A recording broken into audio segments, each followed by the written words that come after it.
Good morning, everybody. Welcome to the Budget Finance Economic Development Committee. It is now 9:06 a.m.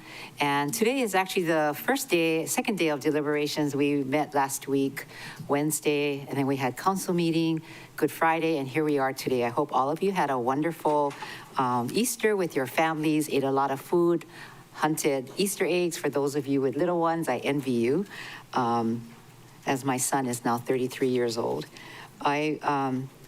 This meeting is being conducted in accordance with the Sunshine Law, and as a reminder, when your name is called, if you're not in the council chambers, please identify by name who is, if anyone is with you in the room, vehicle, or workspace, and minors do not need to be identified. Good morning, Vice Chair Kaunoe Batangan. Good morning, Chair. Good morning, members. Good morning. Good morning, Chair Lee. Do you have a greeting? I do have a greeting, and it's an easy one. However, even though it's easy, we don't want to say that the morning one is buenos dias. Oh, buenos and I don't want to have to say buenos noches. So I hope the meeting is not going to last that long, right? Yes, yes. Okay, thank you. For you, we will not go past 1 o'clock. Buenas noches, Member Paulton. Oh, buenos That's for dias. Hannah tonight. Buenos noches. Oh, yeah. Buenos dias. Aloha kakahiaka. Buenos dias kako. Member Johnson, buenos dias.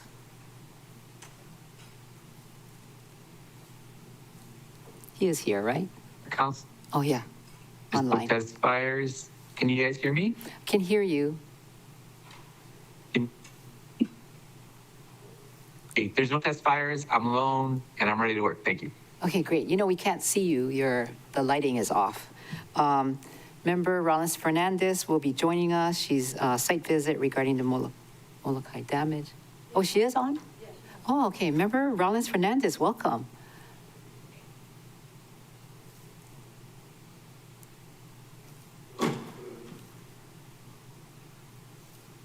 Member Rollins Fernandez, can you hear me?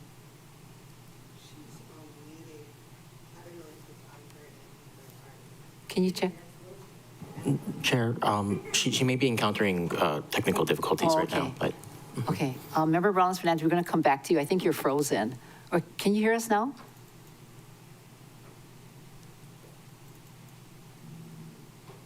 No, okay, we'll move on. Sign language. Member Cook. Aloha, Buenos dias. good morning, buenos dias.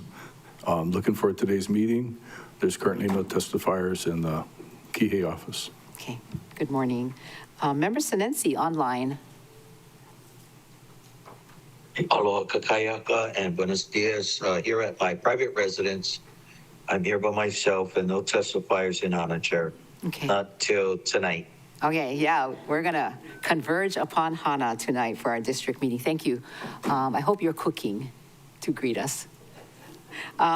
Member U Hajens is on her way. Did she log in?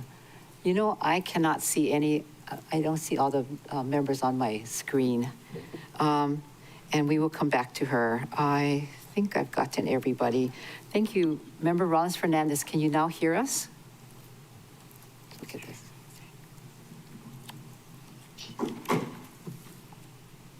Okay, can you hear there. me? Okay. We can hear you now. I'm getting a new computer today. Okay, aloha kakayaka. Mai Molokai nui ahina. I'm at my private residence, alone, and there are currently no testifiers at the Molokai District Office.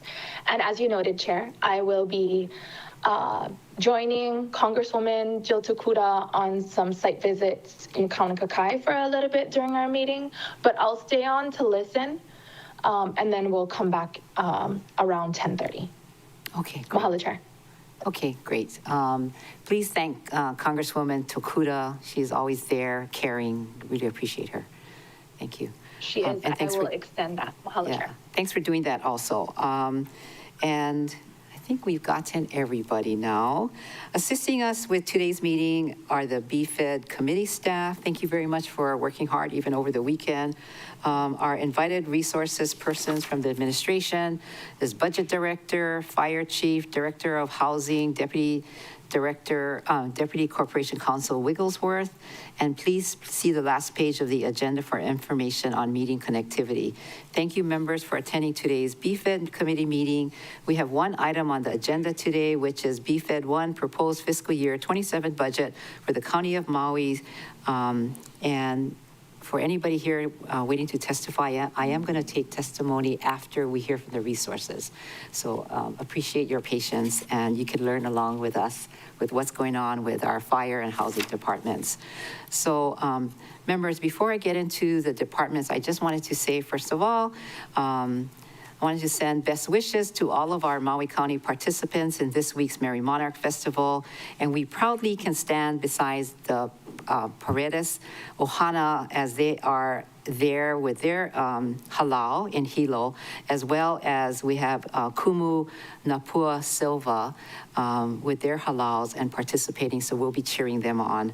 I want to really thank the Paredes family and the halal because each year they have been very successful, so looking forward to hearing about that and celebrating with you.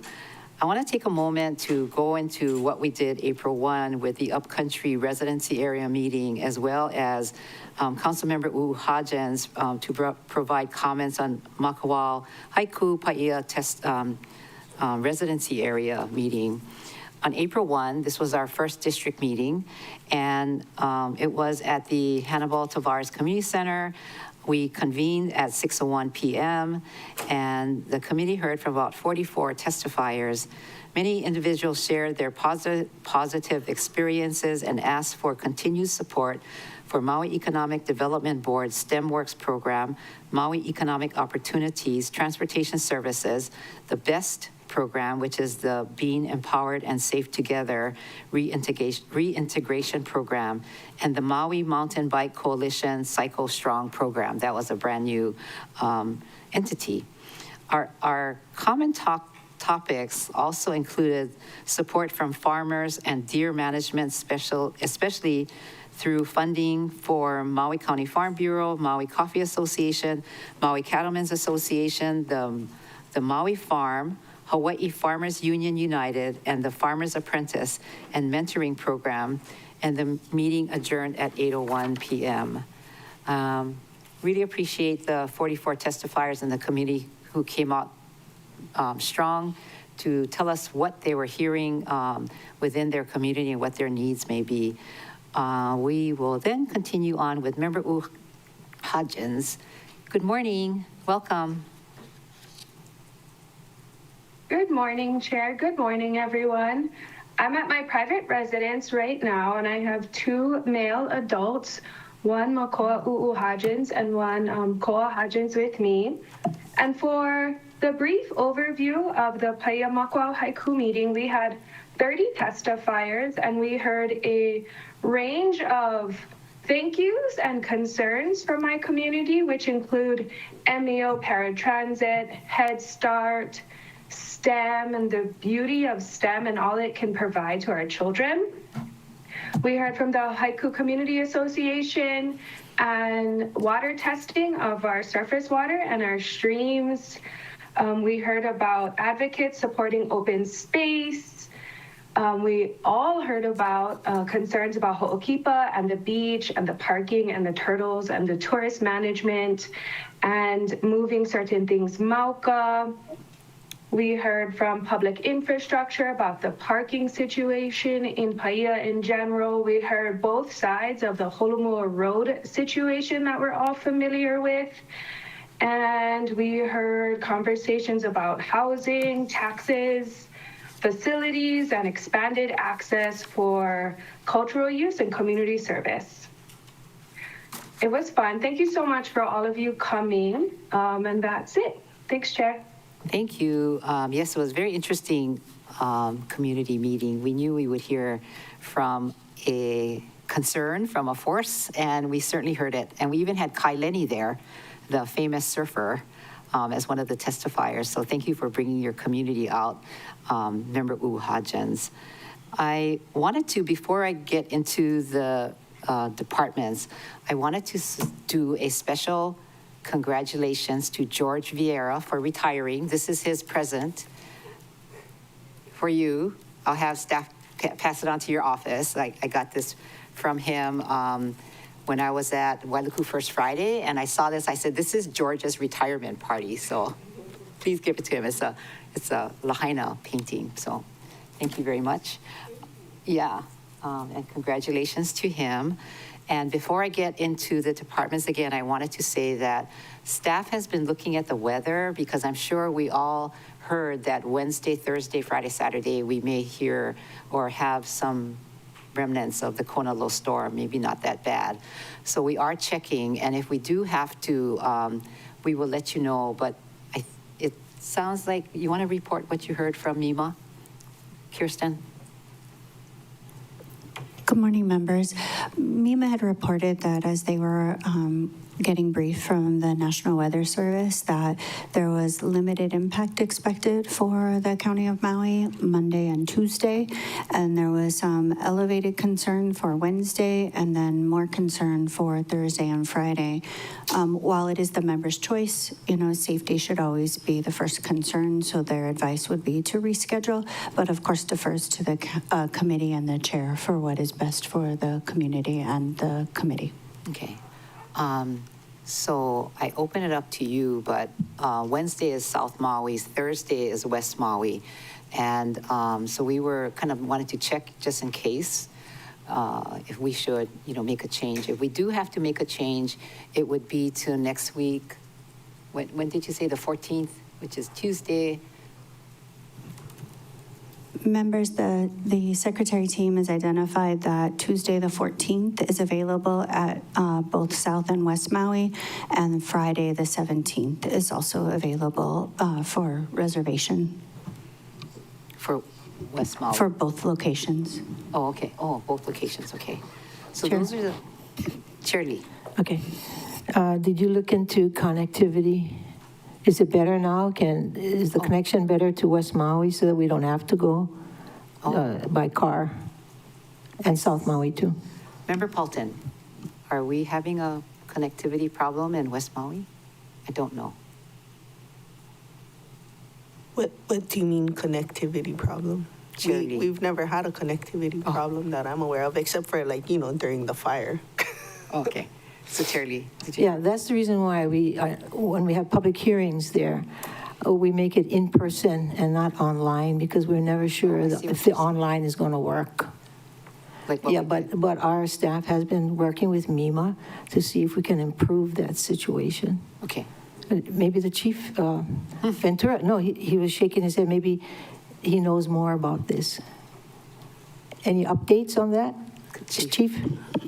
I mean, we can assist like we did in previous meeting with like Starlink if something needs to be brought out there. But it would be somebody has to go out and test it first. Test what we have going on right now. Okay. Okay, that's just an option. Okay. Chair, I'm not clear. Are you saying you'd want people to drive to the Civic Center in the storm and then we would stay home and No. listen to them? Or no, I'm not clear on how it. So I'm bringing this up, Chair, Member Paulton, because if in case, because of the weather and what we've experienced, if we are looking at it in case we have to reschedule it, and if it does get rescheduled, it would be for the following week, the 14th or the 17th as. Yeah, I guess I'm not clear on why we're asking about the connectivity because if we're all at home, even the testifiers, then it would be normal. But if we're expecting them to go to the Civic and get connectivity, then they're driving in the storm. Yeah, we want people to be safe. Yeah. So that's why we're having this discussion. And we will make a comprehensive decision based upon, whatever the situation is. And thanks, Chair Lee, because I think you remember the public hearing problems that we were having, right, setting up.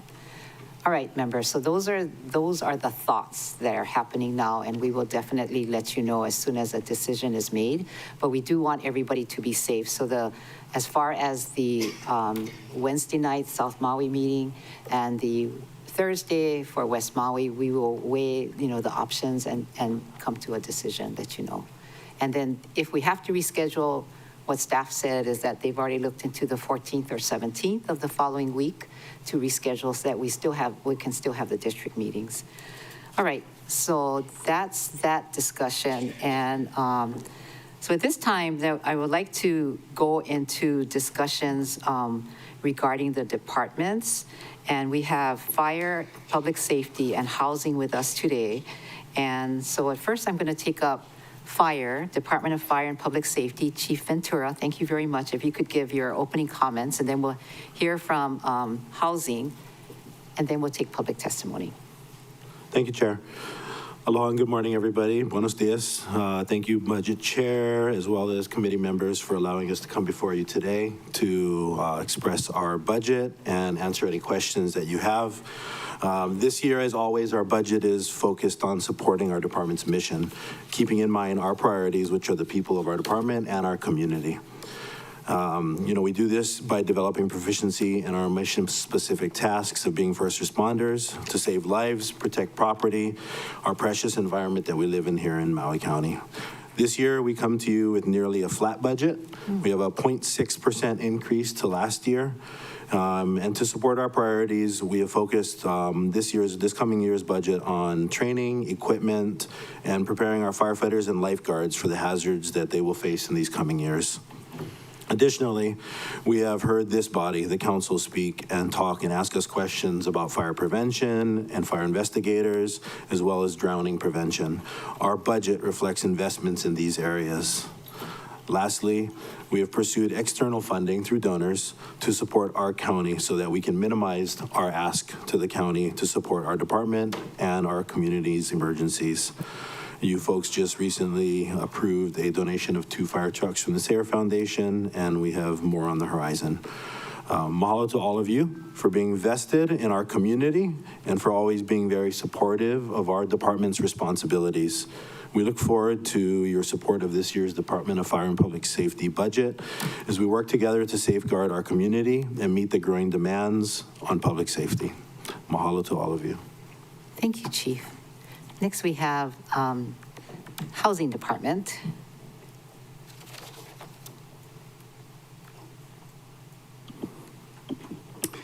Thank you, Chair and members. Good morning. The department's initial presentation is going to closely track the letter dated March 10th, 2026 to the Budget Office, BFED-02.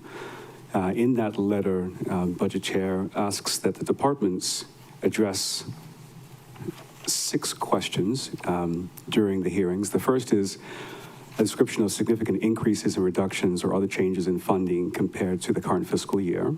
The second is a description of new or discontinued positions, programs, or services, and the rationale for those adjustments. The third is changes in grant funding, including any potential risks to department operations as a result of that reduction in funding, particularly in light of changes in the federal administration.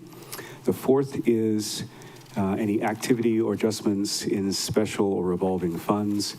The fifth asks for information on capital improvement projects with an emphasis on the status of fiscal year 25 projects and their readiness to proceed.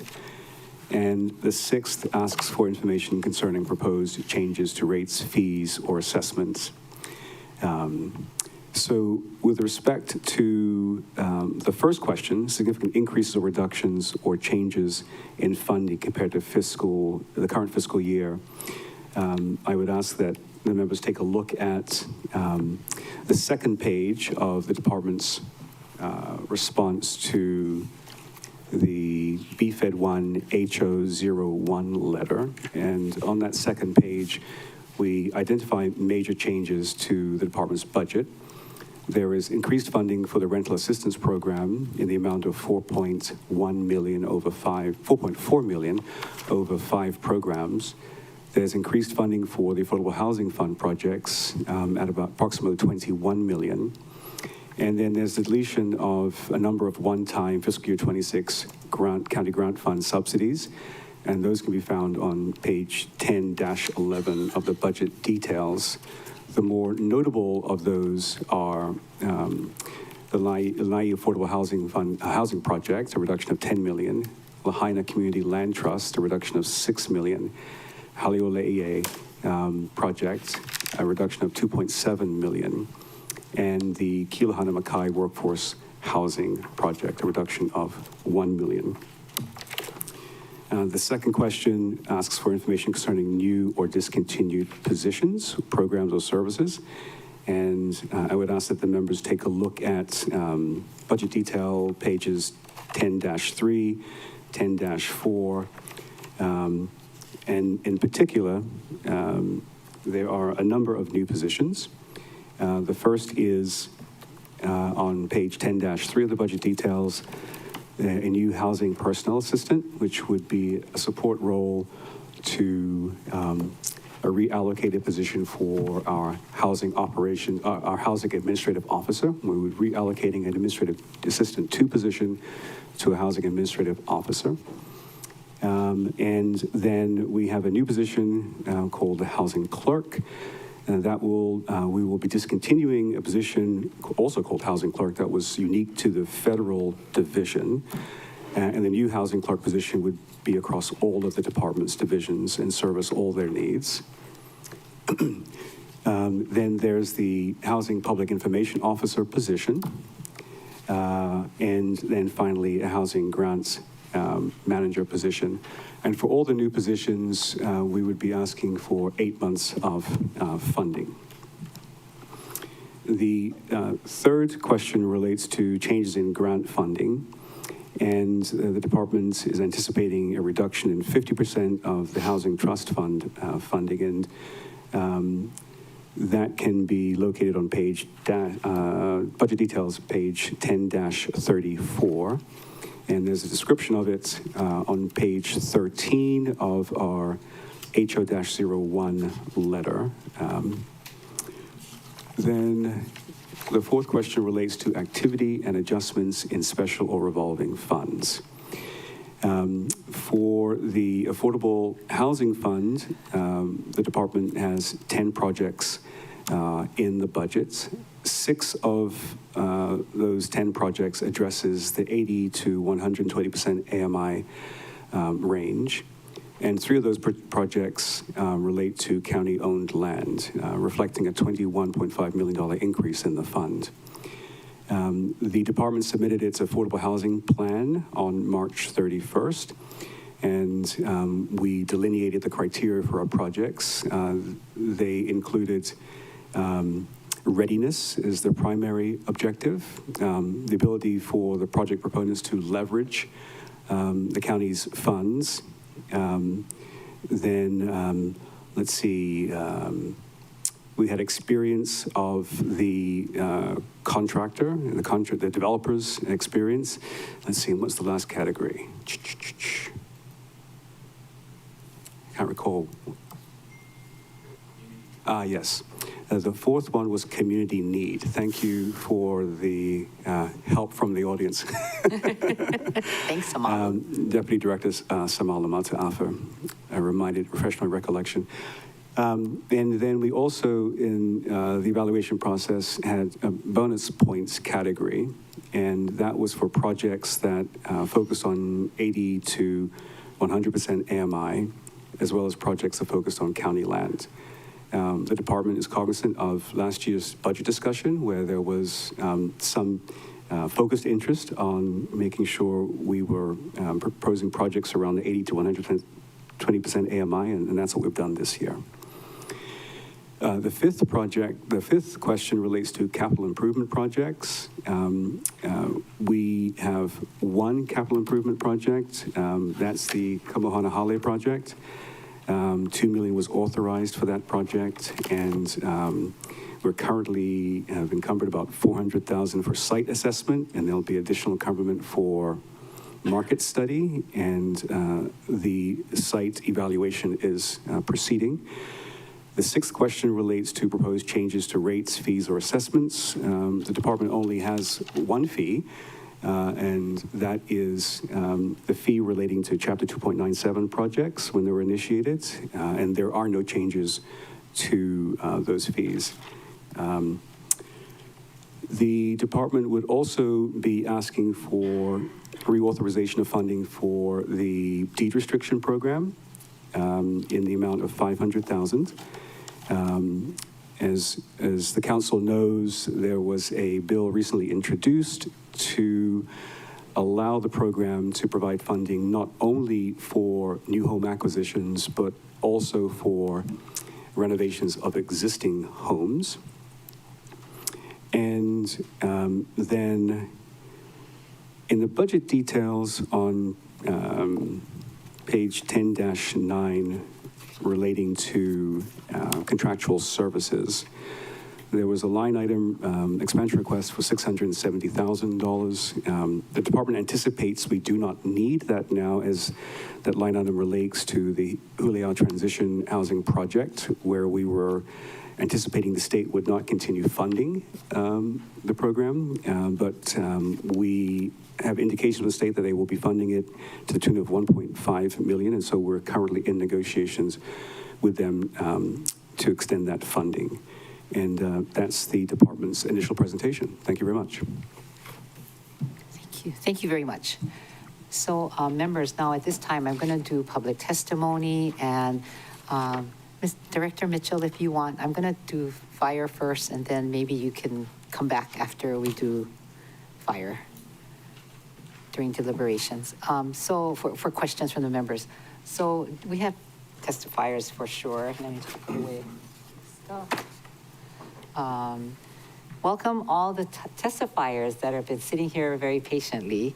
I want to ask you to sign up if you haven't yet signed up in the lobby to testify, as well as online meeting via Teams link, or you can call in by phone, noted on today's agenda. Testimony is on budget items and is not limited to the department's schedule today. Written testimony is encouraged and can be submitted via the e-comment link at mauicounty.us/agendas as well. And under the Sunshine Law, we will receive oral testimony for agenda items at the beginning of the meeting and as the item is called up. For individuals wishing to testify via Teams, please raise your hand by clicking on the raise your hand button. If calling in, please follow the prompts via phone, *5 to raise your hand, and lower your hand, *6 to mute and unmute.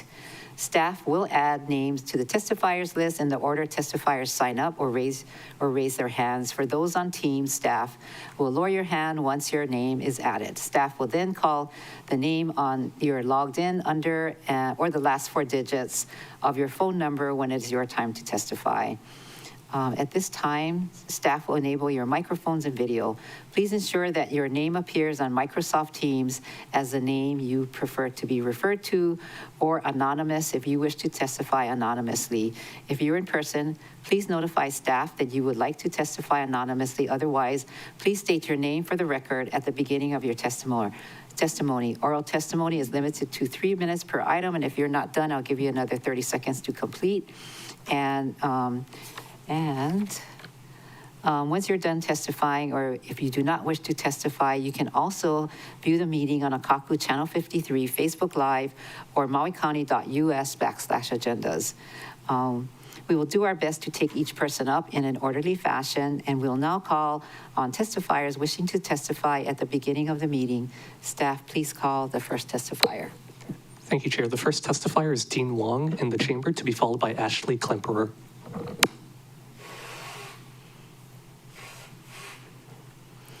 Good morning, Mr. Wong. So this is why I missed your retirement party. It was at Imua. Your celebration, it was fabulous. Thank you so much, and thank you, council members, and pardon my hoarse voice this morning.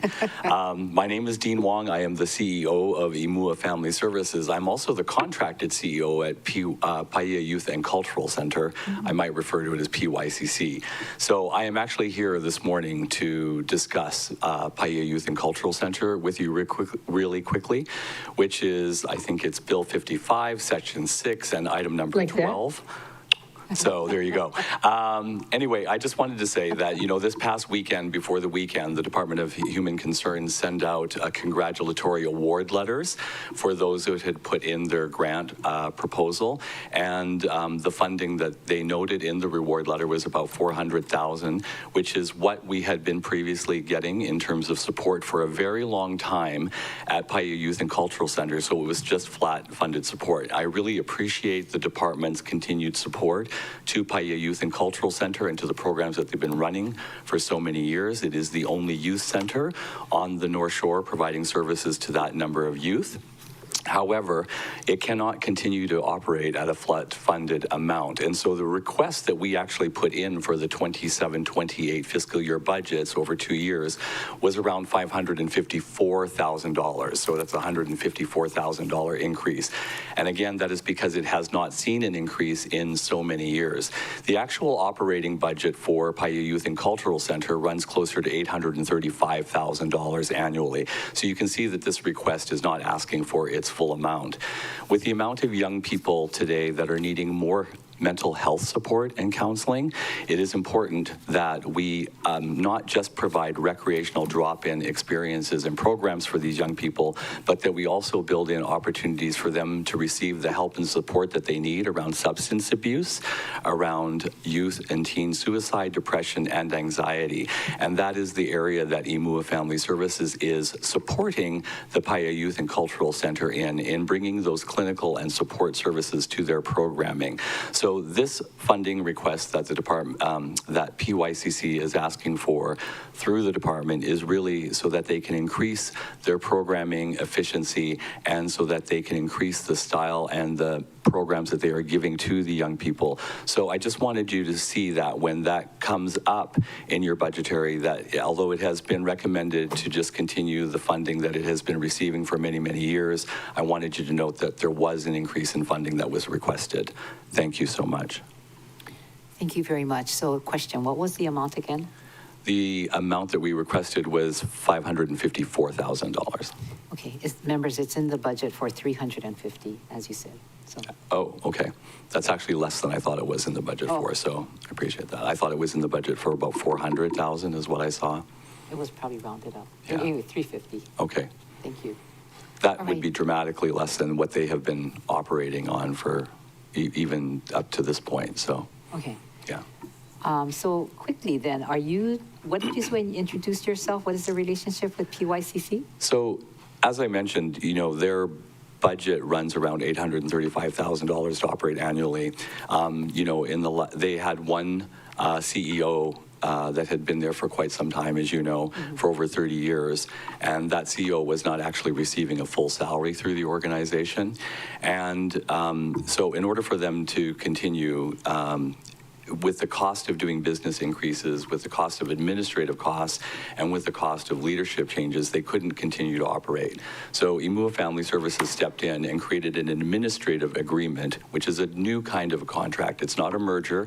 It's not a dismantling of a 501c3, but it's two nonprofits coming together to support the other one. So it reduces their overhead costs dramatically in being able to not have them have to do things like have Xerox contracts and increased accounting services while they were having to sort of piecemeal all of their accounting and their auditing services. Now, Imua Family Services, which has a strong capability in its administrative services, is able to do those aspects of operating their organization at an extremely reduced cost. That includes their HR services, their payroll services, their accounting services. Through Imua, they're able to have access to our CFO and our accounting team, our HR HR department. And these are the things that keep them operational and keep their staff getting the benefits that they need so that they can feel supported without it costing the organization a tremendous amount of money in overhead costs. So this is how we are supporting them. We have a 3-year agreement with them that will support them through this transition. Then in the future, after we build them up, if they're able to afford those costs independently and on their own, then they could continue to operate that way. But it may just prove to be more efficient for them to contract those services. Okay, thank you. Member Paulton. Thank you, Chair. Thank you, Mr. Wong. I wanted to clarify, is the Paia Youth Council, Inc. the name that they're in the budget under? Yes, it is. I guess that is their doing business as, right, name, and I think their community standing name is Paia Youth and Cultural Center, so that is correct. Okay, yeah, the last few years it did say 350,000, not 400.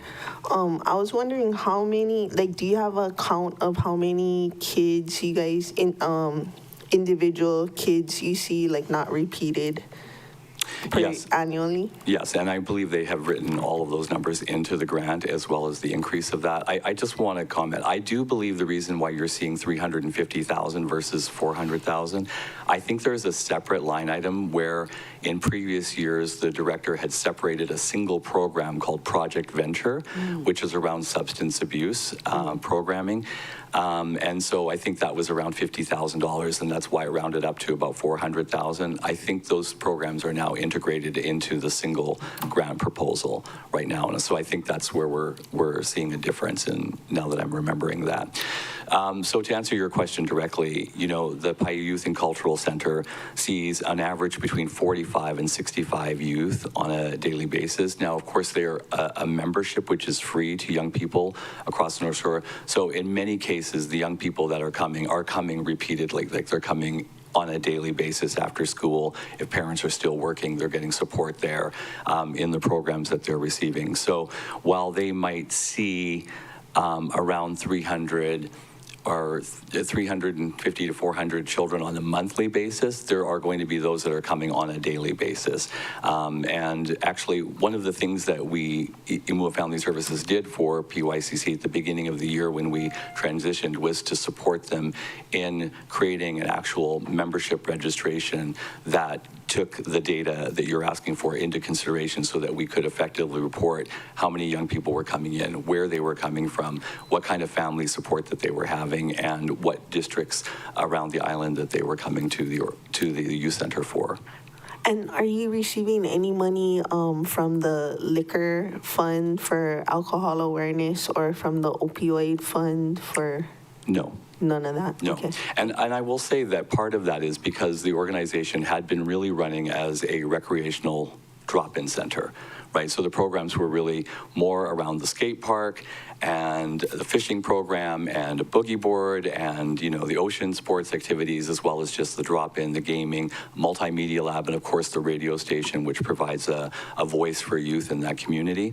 All of those things are still happening and they're very valuable, but now the programs themselves are being increased to provide clinical types of services, which the staff there are not necessarily fully supported in being able to do that, but now the staff of Imua Family Services can bring that clinical support and other programs like Youth Line and Lines for Life, so that the young people, the staffing there are getting the support and the training to be able to support the young people in those clinical areas that they need help in. Okay. Thank you. We're done. Okay. Anybody else have questions? Thank you very much. No. Mr. Thank Wong? you so much for your time. Thank you. Nice to see you here. Next testifier, please. Thank you, Chair. The next testifier is Ashley Klemper, to be followed by Susan Graham.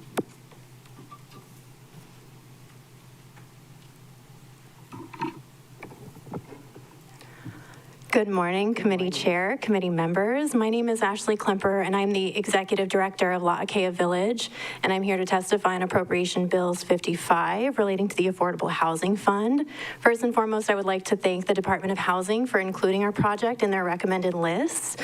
For the last 20 years, La'akea Village has been working to provide vocational training, life-sharing services, and support for adults with intellectual and developmental disabilities. The original vision of the organization included a supportive supported housing community for adults with differing abilities, their ohanas, and supportive community members.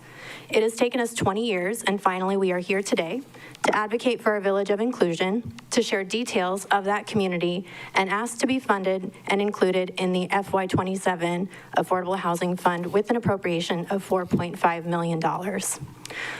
Our Village of Inclusion is the only supportive, affordable rental housing for adults with intellectual and developmental disabilities, their workforce, and other qualified community members being built in the entire state of Hawaii, an innovative solution to address a severe need for our most vulnerable people. The village will include 22 single-story detached homes that range from 1 to 3 bedrooms. We will have full ADA units. We will have dedicated units for adults with intellectual and developmental disabilities, a full-time on-site housing support specialist, beautiful open-air community center, in-unit laundry and covered lanais, shared green spaces and community gardens, and regenerative agriculture on the property. Our dedicated units for adults with differing abilities will include a 5-bedroom, 3-bathroom home that will be licensed through the State Department of Health, and this will provide housing for 3 adults with disabilities and 2 to 3 live-in caregivers. This will be the highest level of care available in the village and would be the second of 2 houses of this type on Maui. Currently, there is 1 on Maui and 1 on Molokai. In total, we would have 7 bedrooms for adults with intellectual and developmental disabilities and 5 rooms for live-in caregivers between all of the units we would be retaining. Our Village of Inclusion is intended to support not only adults with disabilities, but also other vulnerable populations with similar needs. We understand our kupuna and people with physical disabilities are also in desperate need of housing that can support them. We understand the great need for safe places to age in place. Our Village of Inclusion is designed with that exact expectation in mind. We have provided you all with a packet of information that includes all of this, plus more details. And I want to thank you all, Committee Chair Sugimura and members, for the opportunity to advocate today for the future that Maui County desperately needs. We hope the committee recommends the full appropriation amount of $4.5 million, and this funding would be a cornerstone and foundation of our village, a vital opportunity for us, but truly a great fit for partnership with the county. Thank you all for your service. Thank you very much. Nice to see you again. Any questions, members?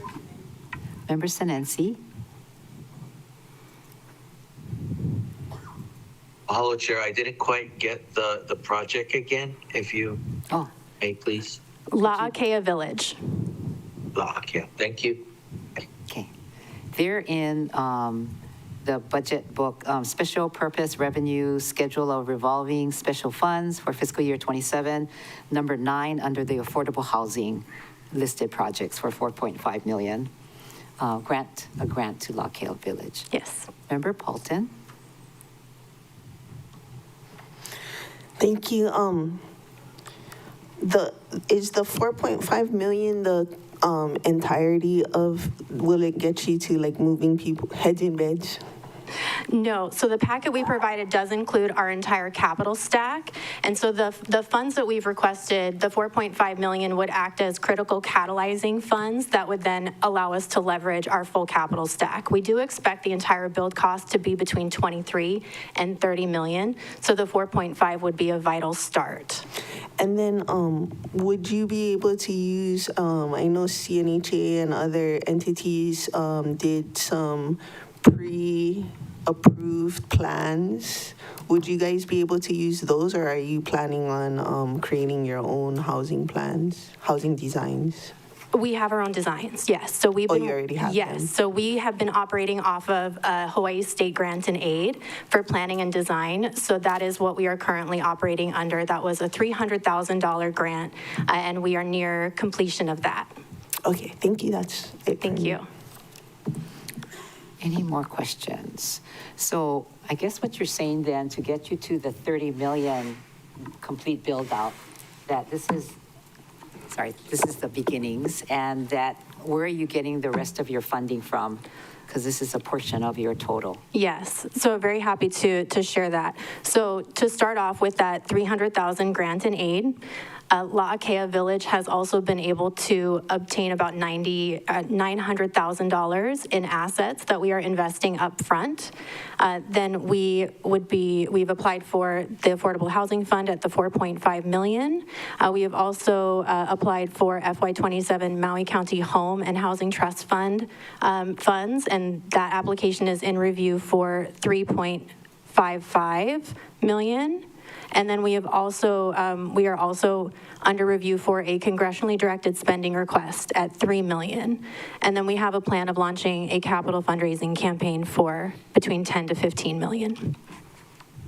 Okay, so the balance is 10 to 15 million. Yes. So you're getting state GIA, is it this year, is it this request or this year, or did you already receive it? Already received it. Okay, because this grants and aid for fiscal 27 has not been done yet. Right.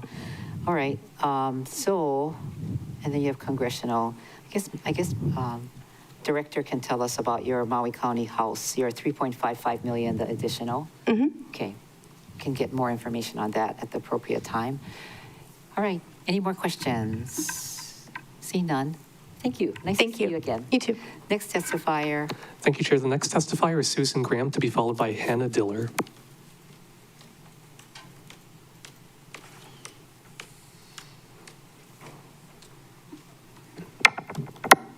Good morning, and thank you for allowing me to be here today. My name is Susan Graham. I currently live in Kula, and I'm here today to ask for your support for La'akea Village. I've lived on Maui for 35 years. I've raised 3 children here and 7 grandchildren who call this island home. I care deeply about the future of our community, especially its most vulnerable members. My eldest grandson, Zen, is part of the developmentally disabled community on Maui and has lived with me for the past 15 years. He's smart, funny, and full of life, but his communication challenges often set him apart. While others his age are hanging out with friends, getting married, and starting families, Zen remains isolated from those milestones, as do many neurodivergent adults on this island. My greatest concern for his future is this: what happens to him when I am no longer here? Where will he live? Who will care for him, and who will ensure that he has the quality of life we all deserve, a safe place to live, people who love and care about him, and meaningful activities to fill his days? La'akea Village is designed to answer those questions. It will be an inclusive and supported community, and with the La'akea Day program nearby, residents will have access to daily activities, a shared kitchen for communal meals, skill-building programs, and a country store that provides real work. Zen is actually at the store today. He works Mondays and Wednesdays at the store. Most importantly, it brings together adults with disabilities and their parents, direct support workers, families, and elderly residents to live side by side. A multi-generational neurodiverse model that exists in communities across the continental United States and around the world, and would be the first of its kind in the state of Hawaii. Without places like La'akea, many adults with similar challenges end up confined to their homes with little to do and few connections to sustain them. We can do better than that. By funding La'akea Village, Maui County has the opportunity to make a powerful statement about how we value and care for all of our citizens. I urge you to prioritize this funding for Zen, for all the families in my position, and for the kind of inclusive, compassionate community we all want Maui to be. Thank you for your time and commitment to everyone on this island, regardless of their abilities. Thank you, Ms. Graham. Anyone have questions for her? I have a quick question. The store that you're talking about, that your grandson is working today, is it at La'akea Village, or It is. It is at the village. It's on the property that we lease from the county. It's probably an acre of it is considered our day program. The housing would be in a different section. Okay. But yeah, it's a small country store. Thank you for that clarification. No other questions. Thank you. Thank you. Next testifier, please. Chair, the next testifier is Hannah Diller, to be followed by Danielle Castrens. Chair, Yes. can I make a brief announcement? Yes. The MED building in Kihei currently doesn't have any running water, so the REO is going to be closed until the future notice today. Wow, okay. Thank you. Thank you. Thank you very much, which means your office there is closed then. Okay, thank you. Thank you. Next testifier is Hannah. Aloha mai kako. My name is Hannah Diller, and I am from Upcountry, Maui. I currently serve as the day program manager at La'akea Village, and I am here today to testify in strong support of the County of Maui Affordable Housing Fund request of $4.5 million for the La'akea Village supported housing project in Paia. La'akea Village provides adults with intellectual and developmental disabilities the opportunity to live, work, thrive within a supportive community. Our approach focuses on dignity, independence, and real community connection. At La'akea Village, independence also comes from being an active member of community, where individuals take on kuleana through meaningful farm work and daily responsibilities.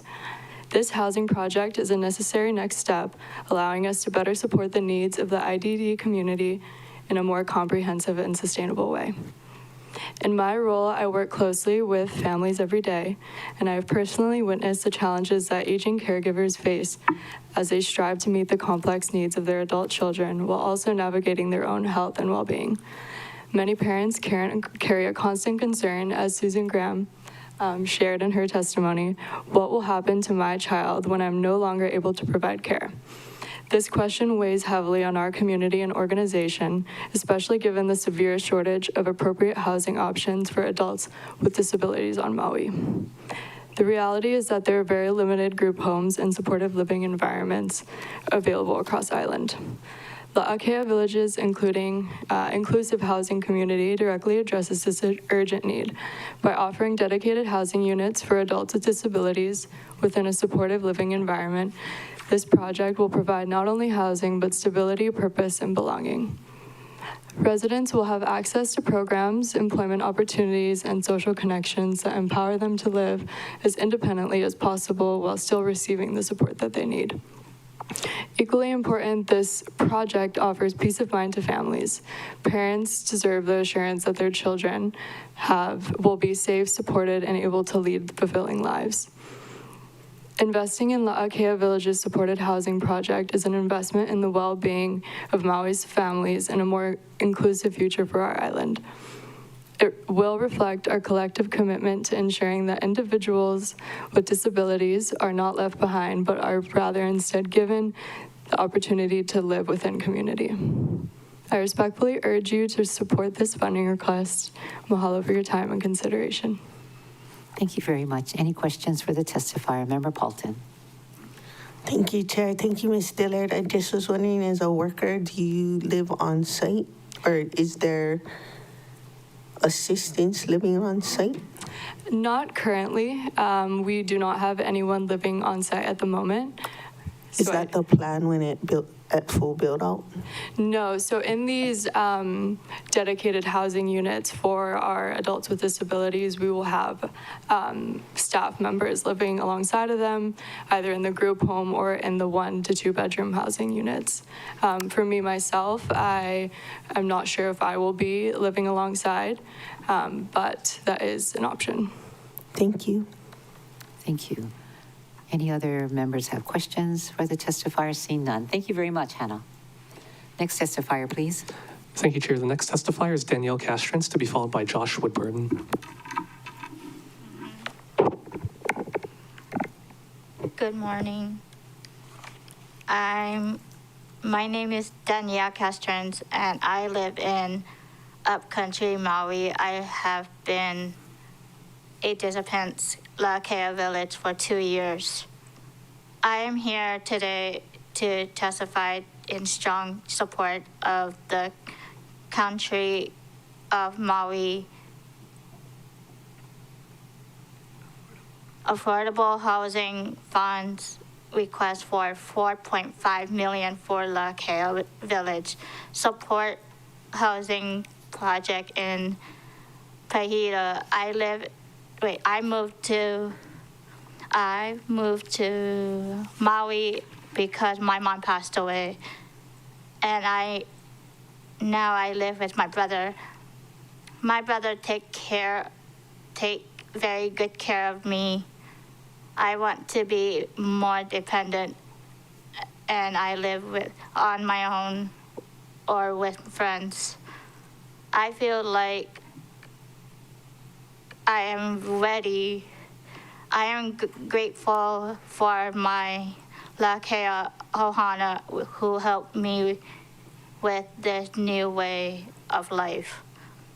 It would mean a lot to me to able to live there with my friends. I love to bring on the farm and taking care of the chickens and horse and look after the garden. Learning new skills make me feel dependent, and I am so excited to live with people who also like to take care of the farm. Please refund the Lakea Housing Village. It is so important to me. I want to build my forever home and family, because Ohana means family. Thank you so much for listening. Thank you. Any questions for Danielle? Seeing none. Thank you very much for Chair, I testifying. have a question. Oh, I didn't see you. Sorry. Member Johnson?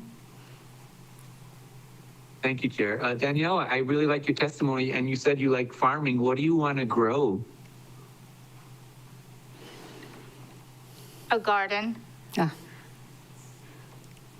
All of the above. Oh, okay, great. Thank you for response. Thank you, Chair. Thank you, Member Johnson. Again, thank you very much. No other testimony, no other questions for her. Any more testifiers? Yes, Chair. The next testifier is Josh Woodburn, to be followed by Travis Liggett on Teams.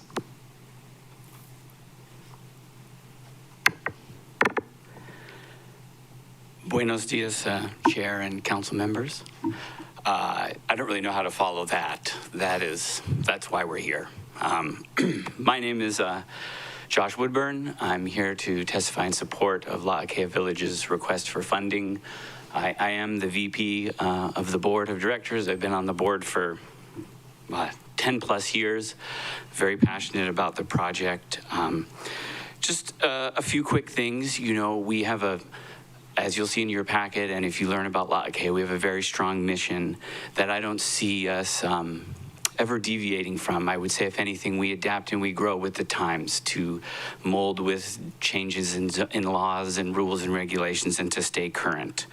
Our project, as you've heard, is about inclusion and immersion, not seclusion or isolation. We want to integrate our participants with the community, such as other, longstanding programs like Kalima o Maui or Imua that you heard from Dean earlier. It's a county lease, so we are improving county land, building homes that will remain and eventually end up back as being owned by the county, so it's a bit of a win-win for everyone. We have gone through a number of, started our approvals process. We have a FONSI from an EA, so we have been involved with county review and comments and guidance and in discussions. So I feel like much of the county who administers our lease is familiar with where we're at and our process. The cost, of course, as you heard, of the project is quite large, but this initial funding will help us to keep the speed and the momentum that we've started with our consultants and take the next step to keep building and keep growing.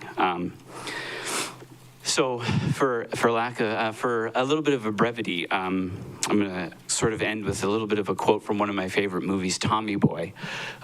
This quote relates to the auto industry, but I think it's very applicable here. It says, in the auto industry, you're either growing or you're dying. There ain't no third direction. And that's what we're trying to do here at La'akea. We're trying to grow and let me just check something real here. And sometimes there are growing pains with as you do this and with organizations, nonprofits. But overall, every year after year, we get better and stronger. And even more so now with this, shot of adrenaline that we just received with our partnership with IMUA, who, similar to PYCC, is going to help us with some of our administration and added support. So thank you for your consideration, and I hope you can find a way to fund our request. Thank you very much, Joshua. Member Paulton has a question. Thank you, Chair. Thank you, Mr. Woodburn. I was trying to quickly look up, how long is your lease for? I believe it's 55 years, so we've got 35-ish left. We're 20 in, yeah. I'm assuming it's renewable, or at least, we can discuss renewing and continuing at that point as well. Okay, and then are we too far out about your selection criteria and the rent charges? I'm assuming since it's affordable housing, the rent is going to be like, what, 120 and below, 80 and below, 60 and below? 100 and below, I'm hearing from Ashley. We are going to also do a 201H process, so that's sort of our next step. So we've the first one was the EA, and so we do have a consultants helping us with that next step as well. HHFDC. And then are you anticipating more applicants than homes? Like, is there a criteria for selection? I don't have all those details, but yes, I would assume just based on community input and feedback and just kind of general knowledge of need for housing in our community in general, I would imagine that, yes, demand will exceed availability. And then, like, the rent, is it, who would be paying the rent? The people that need inclusion as well as the people that would be working there? So it would, I guess, depend on a part of what we have to determine is with 201H, there's a lottery system and how that gets, how the selection process happens. And that's where I think the rates get determined for those units. And then the paying of the rent would come from whoever gets selected, whether it's HUD financing or whatever other support they have, or just being, qualifying for low-income affordable housing. Thank you. Yeah. Thank you. So I found your lease in our budget documents, members. Okay. It is with Appendix B1. And if you look on, is there a page number? The page number got cut off. Anyway, it's here. Active lease, and the TMK Laukea Foundation Human Concerns has the lease. Paia Store Subdivision, Lot A, and the lease from 11/30/05 and till 11/29/60. So it looks like it expired. So we need to take this up with the department. And as far as 2060? Yeah, 2060. So this is only 2026. I'm sorry. It's 11/29/60. So, okay, you're right. We have a ways to go. We still have some time. Okay. Yeah. Whew. And it is $1 per year. Sorry. Okay. Read wrong. Okay, so that they are in the budget documents, and we can get any more information regarding this and the needs from the department. Okay, so no other questions. Thank you very much for being here in force. Thank you. Thank you for listening. Any other testifiers? Yes, Chair. The next testifier is Travis Liggett on Teams, to be followed by Nicole Hokoana. Mr. Liggett. Good morning, esteemed chair and members. I hope you are all sincerely doing well. I was just following up on my previous testimony, requesting a significant movement toward disinfection of injection well discharges in North and South Maui. And so I just want to give everyone an update that we heard from Chair Lee that, in fact, Eric Nakagawa had said that DEM is not able to start work on design work for the new UV system in Kahului until fiscal year 2028, that for some reason they simply cannot. And I just want to point out that the 2020 Supreme Court decision said that definitely those discharges require an NPDES permit. And so it's just not defensible to say it's not required if you haven't applied for the permit that Ruth Bader Ginsburg and her friends said that you need. So it's like saying hey, we pulled you over, you don't have a license. And they're like saying, officer, no, my license is not expired. I never applied for one. And they're like, okay, go ahead. It just doesn't hold up. And also, disinfection was ceased in 2018. It went from R1 to R3. And my UIPAs show that, in fact, none of the sitting council members were actually ever informed that it went from negligible to off the charts pathogens in Kahului. And in fact, you actually have to notice big decisions like that. It's not something that an administrative decision can be made in the background quietly, and just that placed against all the testifiers that came out for supporting some sort of progress. It just really can only be framed as like a slap in the face, because we have only, as far as I can tell, taken a giant step back on water quality. And it's just not legally defensible, because if you have an improperly noticed administrative decision, or you just ignore a permit requirement, you're actually financially liable for the impacts of that discharge. It's like driving without insurance, because if DOH approves a discharge, it's like protecting you from liability. And people, I believe, are getting sick. The exceedances are in the water bodies, and it's just not defensible. And all these people talking about mental health and unsheltered, like, infections have nervous system inflammation components. That can often look like mental health. And also, try holding down a job when you have an infection. And just the idea that you're sweeping down people down there while actually ignoring like serious health impacts, and then saying to the people like, well, Eric said no. I'm like, okay, well, how many votes did he get? And in closing, there's like this Heloise article. It's this sweet lady. She writes, Heloise, I've got 30 seconds. She says, my husband just won't clean down there. He says, it feels too good. Sorry, it's a little off color, but it's about what's legal and not. And Heloise says, well, he says it feels too good. He doesn't want to be gay. Isn't that funny? Heloise says, well, the good Lord made it feel good down there so that men would clean down there. But it's obviously not legally required to clean down there. So just for rhetorical purposes, we can assume that it was Eric Nakagawa's wife that wrote, Dear Heloise, like, get your stuff together, like, disinfect the wastewater. It's legally required, and ask Rochelle, are we liable if people get sick? And you are. Thank you, So Mr. disinfect Liggett. it. Thank you. Thank you. Anyone have questions for him? Seen none. Thank you very much. Have a great day. You too. Have a great day. Next testifier. Chair, the next testifier is Nicole Hokuana, to be followed by Jeremiah Savage.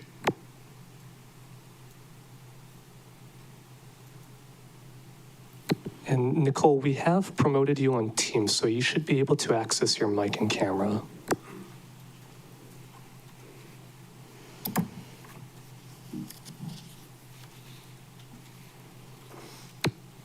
Chair, I'm not seeing any indication that Nicole is available to testify. Maybe we can come back to her. Okay, please do. So the next testifier is Jeremiah Savage, and we'll return to Nicole Hokuana. Good morning, Mr. Savage. Aloha. Aloha. My name is Jeremiah Savage. I am the CFO for Imua Family Services. And I'm testifying on Bill 55 on behalf of PYCC, whom we have an administration agreement with.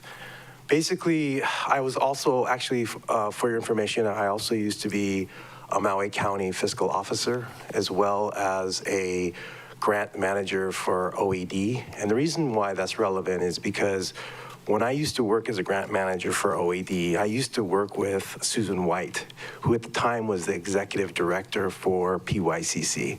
And during that time, that grant was in the Office of Economic Development. And I remember going through her budget and talking about this, that, or the other. And she had so much passion for PYCC.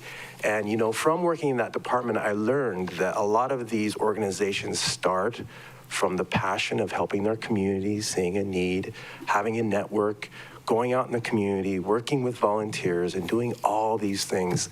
And the one thing that a lot of them lack a little bit is that they don't have the administrative acumen to be able to move forward. Well, PYCC lost Susan White recently, and when we were asked to help PYCC, we were allowed to allow them to focus on their mission, on helping the children in their communities, and that's what we've been doing.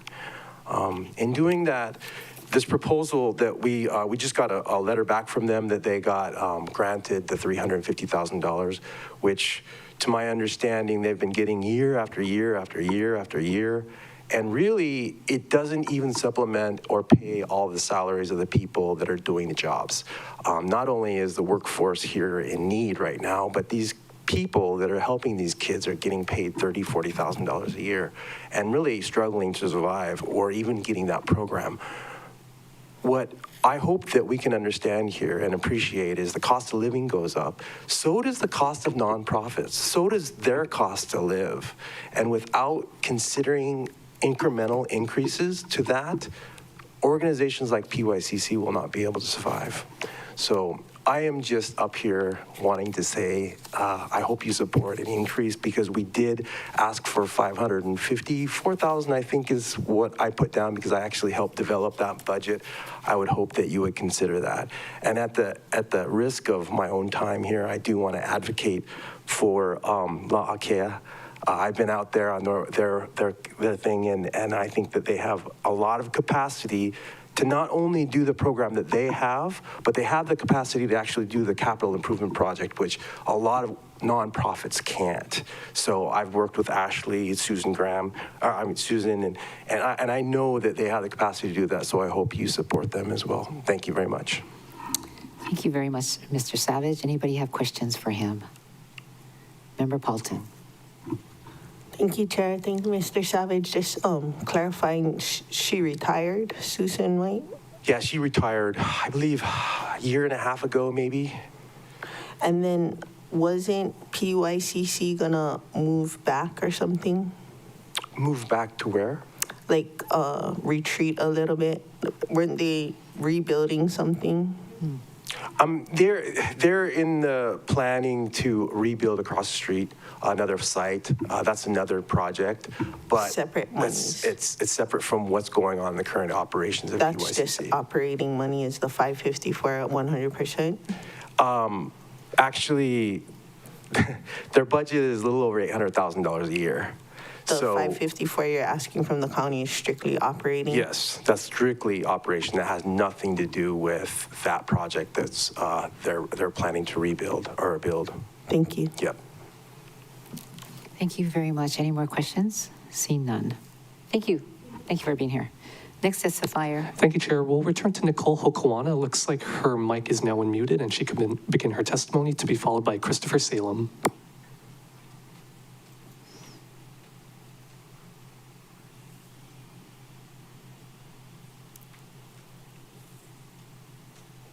Ms. Hokawana.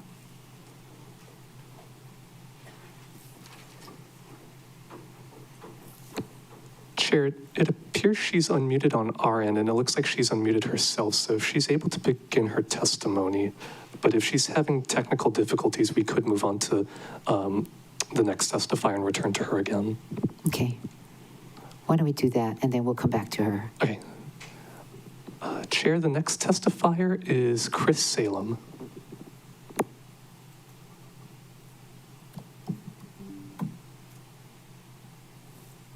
Good morning, Chair and members of the Maui County Council. As a matter of procedure this morning, I just want to confirm these different bills that are listed on the agenda. Are those independent testimony, or is this one to be lumped into all, or all to be lumped into one? If you could clarify that, please. Yeah, so we have one bill on the agenda, which is the budget bill, of which what you're talking about, I think, is all under the budget bill. So 3 minutes. Okay, actually what my testimony was focused on was Bill 56. So is that independent of 55 or all Yes. in one? All in one. We just have only one bill before us, which is BFED 1. Okay, thank you for that clarification. One agenda item. Okay, thank you. So on page 60 of Bill 56, the capital improvement program again lists Lower Honopiliani Road improvements scheduled for 227 and through 232. The funding for this project's been on the county budgets now for over 3 decades. 2002, the residents were notified by Public Works the project had received all discretionary agency approvals on the revised civil engineering plans. The records show Public Works failed to obtain the land frontage dedications from the affected property owners. And Public Works wasted, well, I'm not sure if it's accounted for, massive amounts of funds, and they continue to do so on this project. As it stands, no eminent domain proceedings have been initiated to acquire the required frontage areas from the property owners. A portion of this roadway has already been lost due to coastal erosion here recently, and yet this project continues to be deceptively presented as a viable CIP. My request this morning is straightforward. Councilmember Cook, please demand a proof of viability of these projects and others listed on the MPO reports, or remove these projects from the budget. They're misleading and wasting our time. Turning to the broader issues of 56. This bill contains extensive lists of roadway projects throughout Maui County. My first question is whether Public Works or the Department of Finance has a ledger of the thousands of deferral agreements that provide revenue to offset the expenditures, as is required by law. Second, thank you, Fire Chief, for attending this morning. I bring to your attention the fact that Public Works has lumped developers' fire mitigation obligations and environmental mitigations into roadway deferral agreements. What this means is subdivisions were signed off, homes were built and occupied without fire protection. How many times did that occur in Lahaina? The question remains, and we hope you will assist us in this, is Public Works is jumping into the shoes of the fire department and the planning department and erasing, because as we now know, none of those improvements that are deferred ever get completed. As a matter of law, these obligations are not within the lawful scope of Title 18 roadway deferral agreements. They're separate conditions imposed by planning and fire. I'll keep saying that. And they cannot be deferred, transferred, or satisfied through Public Works discretion in the dark. As the council's aware, the audit of these agreements was initiated following an unanimous vote of this body. The record now reflects that the county auditor failed to perform the most basic initial steps required under government auditing standards to identify and compile a list of these agreements and identify which agreements are authored by Corp Council in violation of the spirit and the adopted laws. We know there are many. I will wrap it up. As a result, the chair, you've been notified to inform the mayor that this budget is in violation of the county charter. The complaint has been drafted and shall be filed with the Second Circuit Court this week if you fail to recognize these revenues to offset these budget expenditures, and further, to investigate the allegations relating to deferred fire mitigations. I live in West Maui. I know the consequences. Thank you for your time. Thank you very much. Does anybody have questions for Mr. Salem?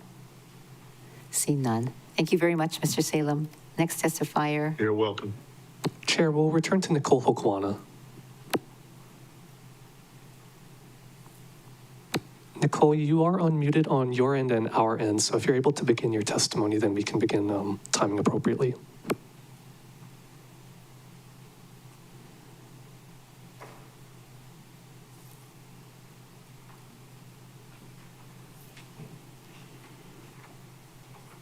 Ms. Hokuana?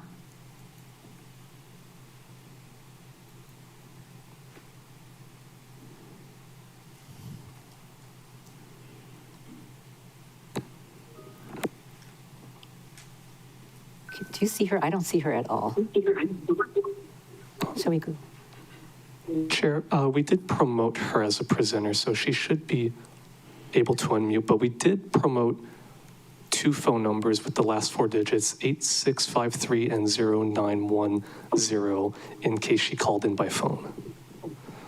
Hey, this is me. Oh, okay, good. Okay, that's terrible. Can everybody hear me? We can hear you. Please proceed. Okay. Oh, what a nightmare. I'm so sorry. Aloha kakahiaka, everyone. My name is Nicole Hokoana, and I appreciate your time. Mahalo, Chair Sugimura and Vice Chair Batangan, and everyone for being here this morning and allowing testimony. I am the CEO for Aloha House, and I'm testifying in support of an affordable housing grant application requesting $2 million for the acquisition of 2 new sober living program homes. These homes provide supportive long-term housing for up to 20 very low-income adults who have completed intensive substance use treatment and are receiving ongoing care to address co-occurring mental health and addiction disorders. They require additional support, monitoring, and case management for their long-term recovery. Aloha House has made a cash commitment of up to $1 million to support the total anticipated purchase cost of $3 million for the 2 homes. Aloha House is Maui's most established comprehensive substance use treatment provider and provides services from detox through residential to outpatient care. The Sober Living program provides transitional and long-term housing for adults that are participating in or have completed substance use treatment and require ongoing support to maintain sobriety.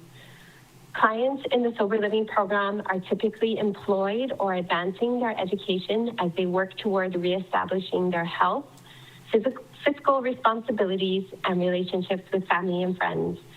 With affordable housing fees of $300 to $600 per month from each resident, the program generates income to cover ongoing maintenance and repair costs, as well as supporting the cost of providing an appropriate level of care, including case management, to each resident. Most clients entering our programs report income levels of less than $5,000. In addition to supporting relapse prevention, these homes address the critical need for housing by providing homes for very low-income adults who are also at risk to becoming unsheltered. Based on an average stay of 6 months, it is estimated that 2 new program locations will provide affordable housing with an appropriate level of service for at least 160 low-income single adults over a 5-year period. And based on a minimum useful life of 40 years, these 2 program locations will ultimately serve over 1,200 very low-income Maui residents. This type of housing also helps to ease the burden of publicly funded resources such as law enforcement, emergency services, and community support such as providers for unsheltered individuals. It is Aloha House's intent to keep these properties in service of sober living and mental health recovery in perpetuity, ensuring this means of affordable housing continues to be available through the usable life of the properties. Thank you. Thank you very much. Does anybody have any questions? Member Paulton. Thank you, Chair. Thank you, Ms. Hokoana. I was wondering, does the locations chosen, do you have houses that you already are pursuing? We've taken a look at the market, but we have not started to actually look specifically at which. Okay. And, we haven't made any decisions, yeah. Do you have any district criteria, like one in West Maui, one in South Maui or something? No, typically when we look for houses, we try to find locations that are kind of central, near a bus stop, near places of work, so that, you know, a lot of our clients don't have transportation right away. So, you know, kind of being centrally located, whether that's centrally in Lahaina or Kahului or Wailuku, so that it's not so hard to get to work or get to the grocery store and those kinds of things. Thank you. Thank you very much. Members, so we received this testimony on e-comments, so you can look at it at your convenience. Any more questions for the testifier? Seeing none. Next testifier, please. Thank you very much. Thank you, Chair. That's all the individuals signed up to testify. Would you like me to do a last call? Yes, please. Oh, here we have. I do see one individual approaching the We podium. have Mr. Law coming. Thank you, Jared. Ohio, Luna Ho'omolu, Kashiwa Sugimura. JC Law from Waiakoa Ahupua'a, up on the mountain, Haleakala. Aloha ka'aha o ke kalana, aloha a kaku, and aloha kako. Everybody out there in TV land. Yeah, I wanted to talk about the fire guys. Instead of housing and stuff, that's my favorite department is the fire. Every time I go over there, they're very helpful, and I feel the mana is good there at the Kahului Fire Department headquarters and up in Kula, Engine 13. So I've said this before, so everybody listen. I can't really give you a test, but who knows the word for fireman in Olelo Hawaiian? Okay, you guys, I'll say it again for you. I'll be a patient teacher. It's Kinai Ahi, K-I-N-A-I-A-H-I, with no punctuation.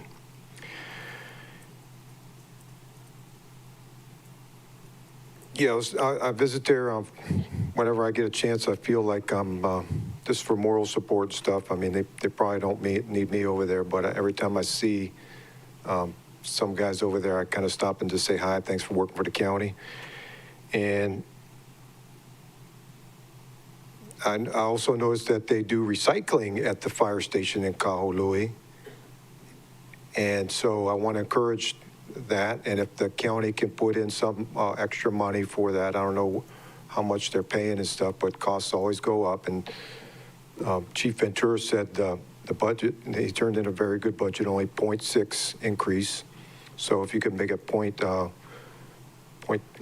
get confused on the decibels, but yeah, just give them a little bit of an increase for the recycling. That'd be really good. So, but that's not for the community recycling. That's only for the firemen and their families. And although they probably wouldn't give me too much trouble over there, I'm having a little bit of trouble in Kula with the recycling, especially maybe just a cardboard dumpster at the Kula fire station would be nice. And once again, not for the community, because the county's got liabilities on their the lands that they are looking after over there, because if anything happens, like they get run over by a fire truck, then we got to talk with the lawyers and everything, and we got plenty of work to do. And so when it comes to liability insurance, I'm going to tie this in, Mr. Cook, with something that's relevant. State of Hawaii basic business application. And insurance is separate from the application, but I feel like why would I get insurance for a business if I didn't even have a business first? So when I go over there, I went over there again this morning looking for 30 seconds, please.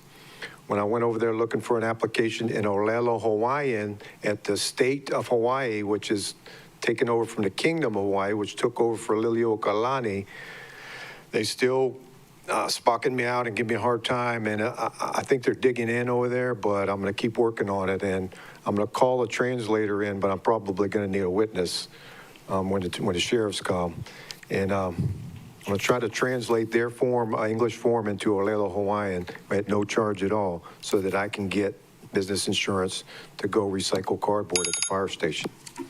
Thank you. Any questions for the testifier? Seeing none. Next testifier. Thank you, Chair. We can do a last call for oral testimony if you'd like. Please do. This is the last call for oral testimony. Please come up to the podium or raise your hand on Teams if you would like to testify. The countdown is 3, 2, 1. Seeing none, Chair, no one has indicated that they wish to testify. Thank you very much. Members, with your permission, I'm going to close public testimony for this meeting and receive written testimony. No objections. Thank you. So I'm going to, we already have Chief here and Deputy Director Milner. So members, I'm going to entertain questions from you for the fire public safety. We'll start from our Vice Chair, Member Batangan. Oh, Chair. Yes. I was wondering. You want to take a break? Oh, sure. Oh, And also, maybe the mayor had a chance to sign FS2 and we could print that out during our break. oh, so we, Oh, Is that she's correct? still reviewing it. oh, it's still being reviewed. Okay. Do you think you could finish within 10 minutes and give it to us? I don't know if you Director know how many Milner. questions you all asked. Oh, I only asked a few. But I'm about halfway through. We expect to get it transmitted this morning. Mayor is available to sign. Thank you, Chair. Along with HO2, that will be transmitted as well this morning. Okay, your call on the recess. I just was thinking we could see the answer. Oh, okay. Okay, we will continue and take a couple rounds of questions, and then we'll break for housing to switch off. Chief, welcome and nice to see you. Thank you very much. Many questions. Member Batangan? Thank you, Chair. And thank you, Department, for being here with us today. First question comes from page 299 of the budget narrative. I noticed premium pay is going up 53.3%, while normal wages and salary are going down 6.8%. Are there any structural reasons for this? Like, are we getting a lot of hazard pay or holiday pay? Are you changing overtime assumptions? Are there any changes in the CBA that we need to be aware of? And are there any concerns with asking this much overtime of our men in uniform? Thank you, Chair. Thank you, Councilmember Batangan. This was actually the advice of the Budget Office. This is a reallocation of holiday pay. Previously, that's the majority of the increase. Previously, the holiday pay was included under the salaries and wages line items, but we advised that it's easier to be able to cross-check the actual salaries of each individuals against the salary schedule if holiday pay is included appropriately under premium pay. So that's the reason. Thank you, Chair. Oh, thank you. Okay, so page 315. Under your key activities and goals, activity goals and measures, average time from alarm to arrival for all incident types combined, it's just 7.05. I'm assuming that's minutes? Okay, so are there any stations around the island that are significantly over that countywide average? Thank you, Chair. Thank you for the question. So depending on where the call is in districts, we do have a lot of districts that have longer response times. So if you're talking about like Kula, heading out to Kaupo, Kaikinui, the response times are well above that. Okay. As well as Napili. Same thing for Kakaloa area. In general, are there any stations in which the call times average well above the countywide? Or, I guess, are there any that you are concerned about that we don't have plans to address? Yeah, I'd say the most concerning areas we have right now we are addressing, one being Paia Fire Station, heading out towards Haiku, and then Lahaina Station. Their district runs all the way to the tunnel. And so their response time is above average in that Ukumehame, Olawalo area as well. So the Olawalo Fire Station will help that. Okay, perfect. And then I noticed that there are meal allowance increases across multiple stations. Are there any policy changes that are driving this? From what I understand, the meal allowance increases are for staffing moving into those areas. Okay. And the collective bargaining agreement, which is being just finished arbitration, will determine if there's a lift in that cost. Sorry, I'm going kind of quickly because we're on time limits. I noticed that you guys are proposing to give auto allowances for 6 battalion chiefs. This is in lieu of purchasing vehicles. Correct. Can you walk us through your thinking? Like, how did you determine when it's most appropriate to give an allowance versus to purchase a department vehicle? Sure. So it's a similar model in many public safety entities to go this route. If we just look at the 6 battalion chiefs and I look at the most recent trucks that we've bought for the battalion chiefs, we're looking at about $780,000 in vehicles. Then when you divide that to $57,000, you get about 13 years of service out of them bringing a personal vehicle into the game. Oh, understood. Thank you. Thank you, Member Batangan. Chair Lee. Thank you. Can you hear me okay? Yes, we can hear you. Okay, good. Okay, I'm in my office and there's no one else here. I've developed a cough this morning. I didn't want to spread it around. Good morning, Chief. Do you have any updates on PE Hana? For instance, I know the fires have subsided for now, and that's only because of the weather. But as you know, that's a real problem area for fire outbreaks. And have you installed the cameras that you are planning to do? And have you taken any further steps besides the cameras to prevent future fires if possible? Yes, thank you for that question. And we're very well aware of that area of the island, and grateful for obviously the rain we've had recently. The camera that we put in that area is on Alert West, open to the public, available to you as well. We did move it twice to get a better view shed of Pihana Farms. And we're also working with Hawaiian Electric right now to possibly put a mobile camera in the area. Obviously, the thing we worry about is vandalism and theft. So we want to put it somewhere where it's protected and watched, and maybe chained down, but it would be closer to the Pihana area. So we're looking to add that with Hawaiian Electric. Operationally, we've added additional staffing in Wailuku, and what we've seen in their response capability with the additional personnel in the second vehicle has been a great improvement to their response to fires. We're granted, we know it's been green, but the fires that they have had out there, they've been able to get to easier, faster, and get them under control quicker. So that's operationally how we've approached it. And then we've also kind of touched on the fire prevention side, which I know is important to you as well, because the more of this that we can prevent, the better off we're all going to be. So on the fire prevention side, I'll let Chief Otsubo kind of expand on what's in our budget this year and what we're doing over there. Thank you. Okay, as for fire prevention, I guess we've been having the clearance to the structures and making checks annually. We also try to put gates to prevent unwanted access, but that's another issue that I guess it's been told that the owner is letting people in that we can't control. Yeah, Chief, let me ask you real quick.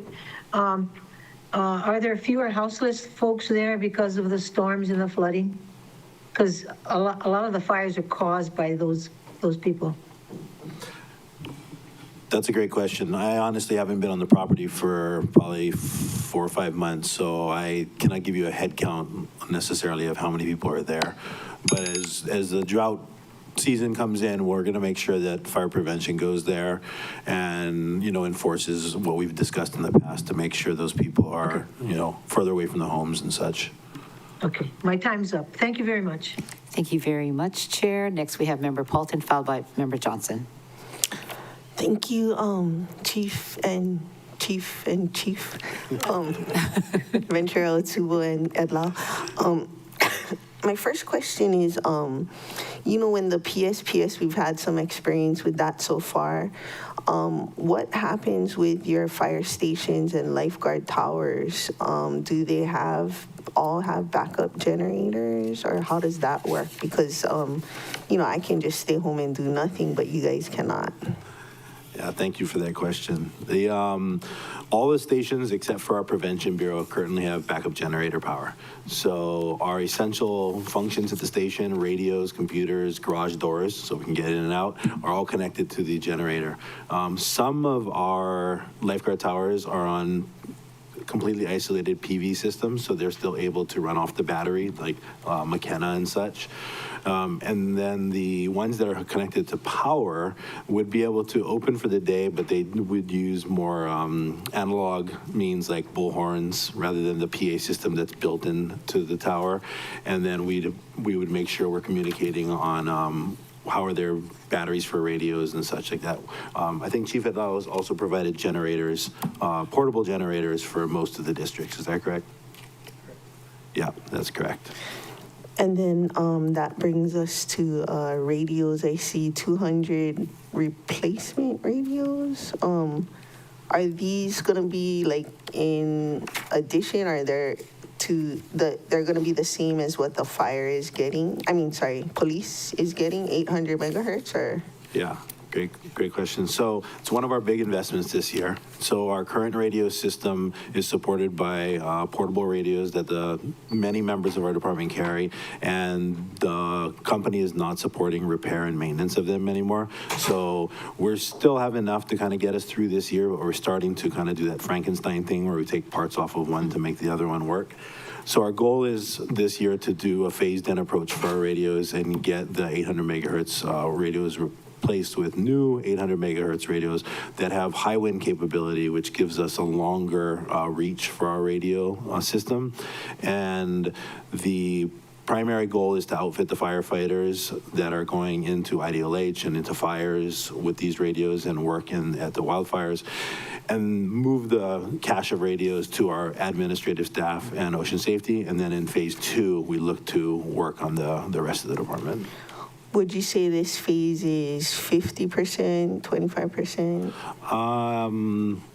It's probably close to 60, maybe 60-ish%. We also have requested congressional direct spending in this year's direct ask for phase 2. So that project just got drawn up and is just going in as we speak. But we have met with Senator's office as well on that project. Okay, and the price is accurate, that's recent price quote? That is a fairly accurate price quote. You know, our numbers come in August, September when we build the budget. So here we are in April. I'm sure they've gone up a little bit, but hopefully we built it enough there. That's my time. That was real fast. Thank you. Thank you very much, Member Paulton, followed by Member Johnson, and I guess Member Rollins Fernandez went to her site visit. Member Cook will be next. Okay. Thank you, Chair. I'm going to turn my camera off because I've got some internet issues. If I get delayed, just skip me, but I'll try to get my questions in. I'm really concerned about El Nino, Chief. They predict it's going to be higher in heat and droughts and cyclones. And is the department confident in its capacity to proactively address wildfire hazards in the WUI, the Wildland Urban Interface? And are there programs or positions that didn't make it into the budget that would be recommended for inclusion? Are there any programs, positions planned for the future FYs that could be moved ahead of schedule? Thank you. Thanks, Chair. I'll just speak to the operations side of it, and Chiso Subo can speak to the prevention side of it. On the operations side, you know, where is equipped and prepared and have on order and ready to be delivered as soon as the construction is finished of a major enhancement to our wildland fleet. It does take 4 years to build an engine. It does take about 2 years to build a mini, and it's going on about 3 years to build a tanker. But with your support over the last, fiscal year 24, 25, and 26, we have a lot of trucks that are coming in on those orders that are gonna address exactly what your concerns are on the operations side. And then additionally, with the Sayre Foundation donating, one brush truck a year ago, 2 water tankers this month, we have more trucks similar to that on their way. And so we'll strategically place this equipment throughout the county to address the wildland urban interface of the homes and whatnot. And then on the prevention side, we have a few things going on to kind of create buffers and slow the fire's effect. Okay, some of the things we're doing for... You want me to continue on the prevention side, or you got enough? Let me just switch up real quick. I'm on limited time, Chief, so sorry about that. I'm going to ask a different question about the proposed increase in gas, diesel, and oil costs. Sufficient given the recent increase in oil and gas prices and cost projections that it may continue to rise over this year. Is this a long-term strategy to manage these rising costs by transitioning to renewable fuels, biodiesel, or energy? Thank you. Thanks for the question. Yeah, the raise in fuel prices is a concern for sure. We're hopeful that this trend is temporary and we can kind of bounce back from it as a country. However, if it's a short-term thing, we'll be able to absorb it in our current budget. hopefully. As far as transitioning to other vehicles, you know, we have considered and have a hybrid vehicle and would consider an electric vehicle in some of our administrative vehicles, but the technology in firefighting equipment still doesn't meet our demand, our mark for our type of district. In the city, electric fire trucks are working because short runs, you return to the station, you can charge again. Sometimes our fire trucks don't get back to the station for 3 hours, 5 hours, 7 hours, 10 hours on longer incidents. And so the electric vehicles can't last that long, at least electric fire trucks, that is. Understandable. Is there any view that you think you could hold off till next year? Maybe. Okay. I think maybe is it which one? There was a question that was written to us that will be shared via email to all of you folks. So the question in particular was about our vehicles that we're requesting in FY27. And the vehicles that we're requesting in FY27, some of them are for emergency services and we can compromise, but the ones that are for our administrative staff, you know, we've been supported by mayor and council over the last few years to get a lot of administrative staff, and now we just need to give them a way to get around the island. So last year we were able to get 2 vehicles, and then this year we asked for 2. But we could deal with 1 if we needed to. Thank you for being mobile on your budget. Thank you, Chair. Thank you very much. Next, we have Member Cook, followed by Member Wu Hodgins. Thank you, Chair. Thank you, Chief. Do you have an update on the relocation site selection for Kihei? Yes. We just concluded the study. We're working through the draft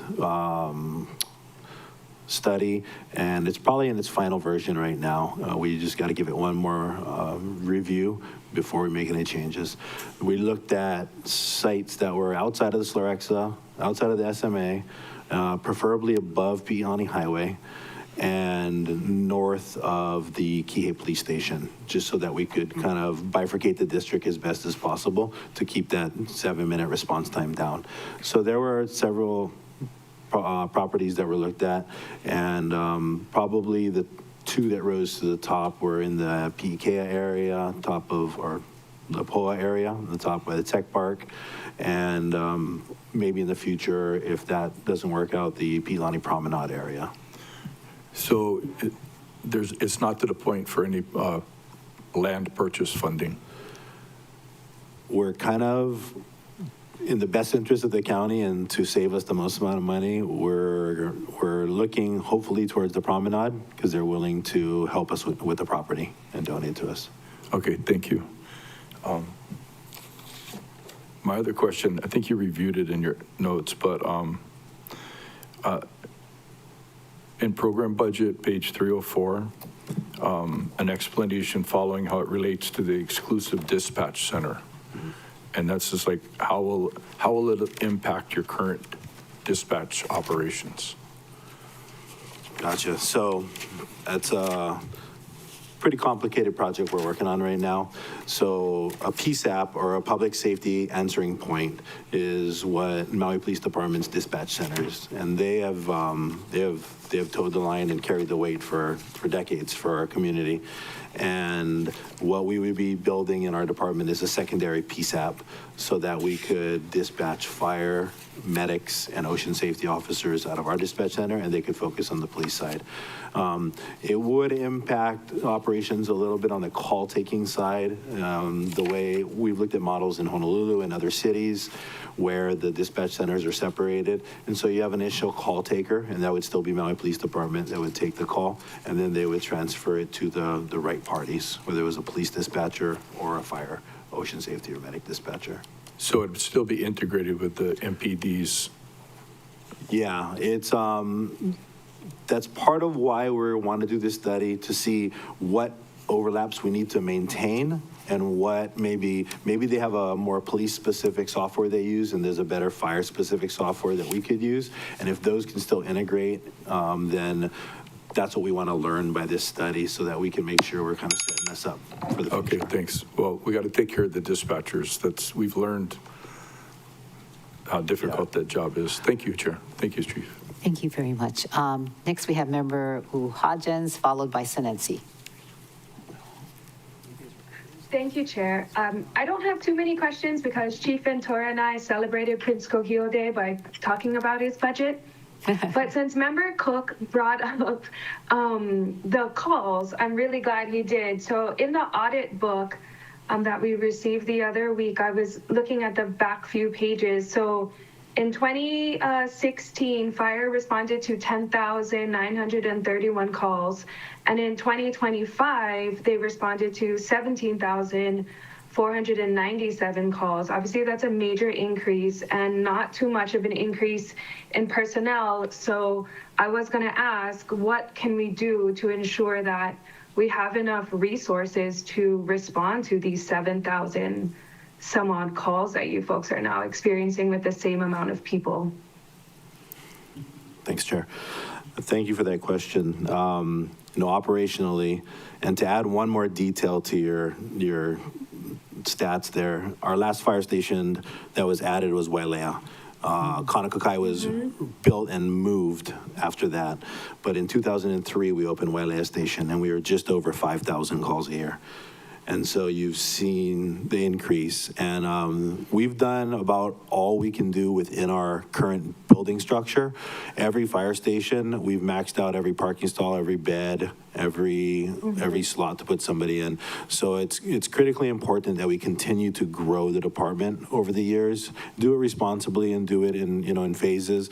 So I think getting the support for Haiku Fire Station, which is going to be coming to council soon for its ZPA approval. The Planning Commission already approved it and recommended it. And then the Olowalu Fire Station, just kind of growing that out. When we opened Kahalui Fire Station, it was surrounded by 3 cane fields. So we have to think that far ahead as we develop the rest of our department and kind of stay out in front of the growth and in front of where the community demand is going to be. So Haiku and Olowalu would be very critical to support. And then in Central Maui, where Wailuku is being the busiest district right now. Thank you. Thank you, Chair. That's really all I have. Thank you. Member Senensi. Mahalo, Chair, and mahalo, Chief Ventura. I did want to mahalo the fire department during the Kona low storm. East Maui ran out of electricity for a couple of days. And so the fire station was able to help those kupuna that required power for their oxygen tanks. So thank you for that. Just following up on Member Hodgins' question about Olowalu, does the station have enough water resource? And if not, would additional water resource be needed for that? Thanks for the question, Councilmember. As far as the station goes, we've received adequate water. You're talking about water supply, like domestic water supply? Yeah, yes. From the landowner to build the station and also to build for the future. So the initial station that's going to be placed on that property is actually fairly small. It's a modular fire station that West Maui Improvement Foundation is bringing in. But the parcel that the county is going to be gifted here is approximately 4 acres. So as the county continues to grow and maybe that station, that modular station, needs to be replaced in many, many years, we would be able to build brick and mortar on the property and have a 100-year fire station there. And so we did request enough water to support a larger station in the long run.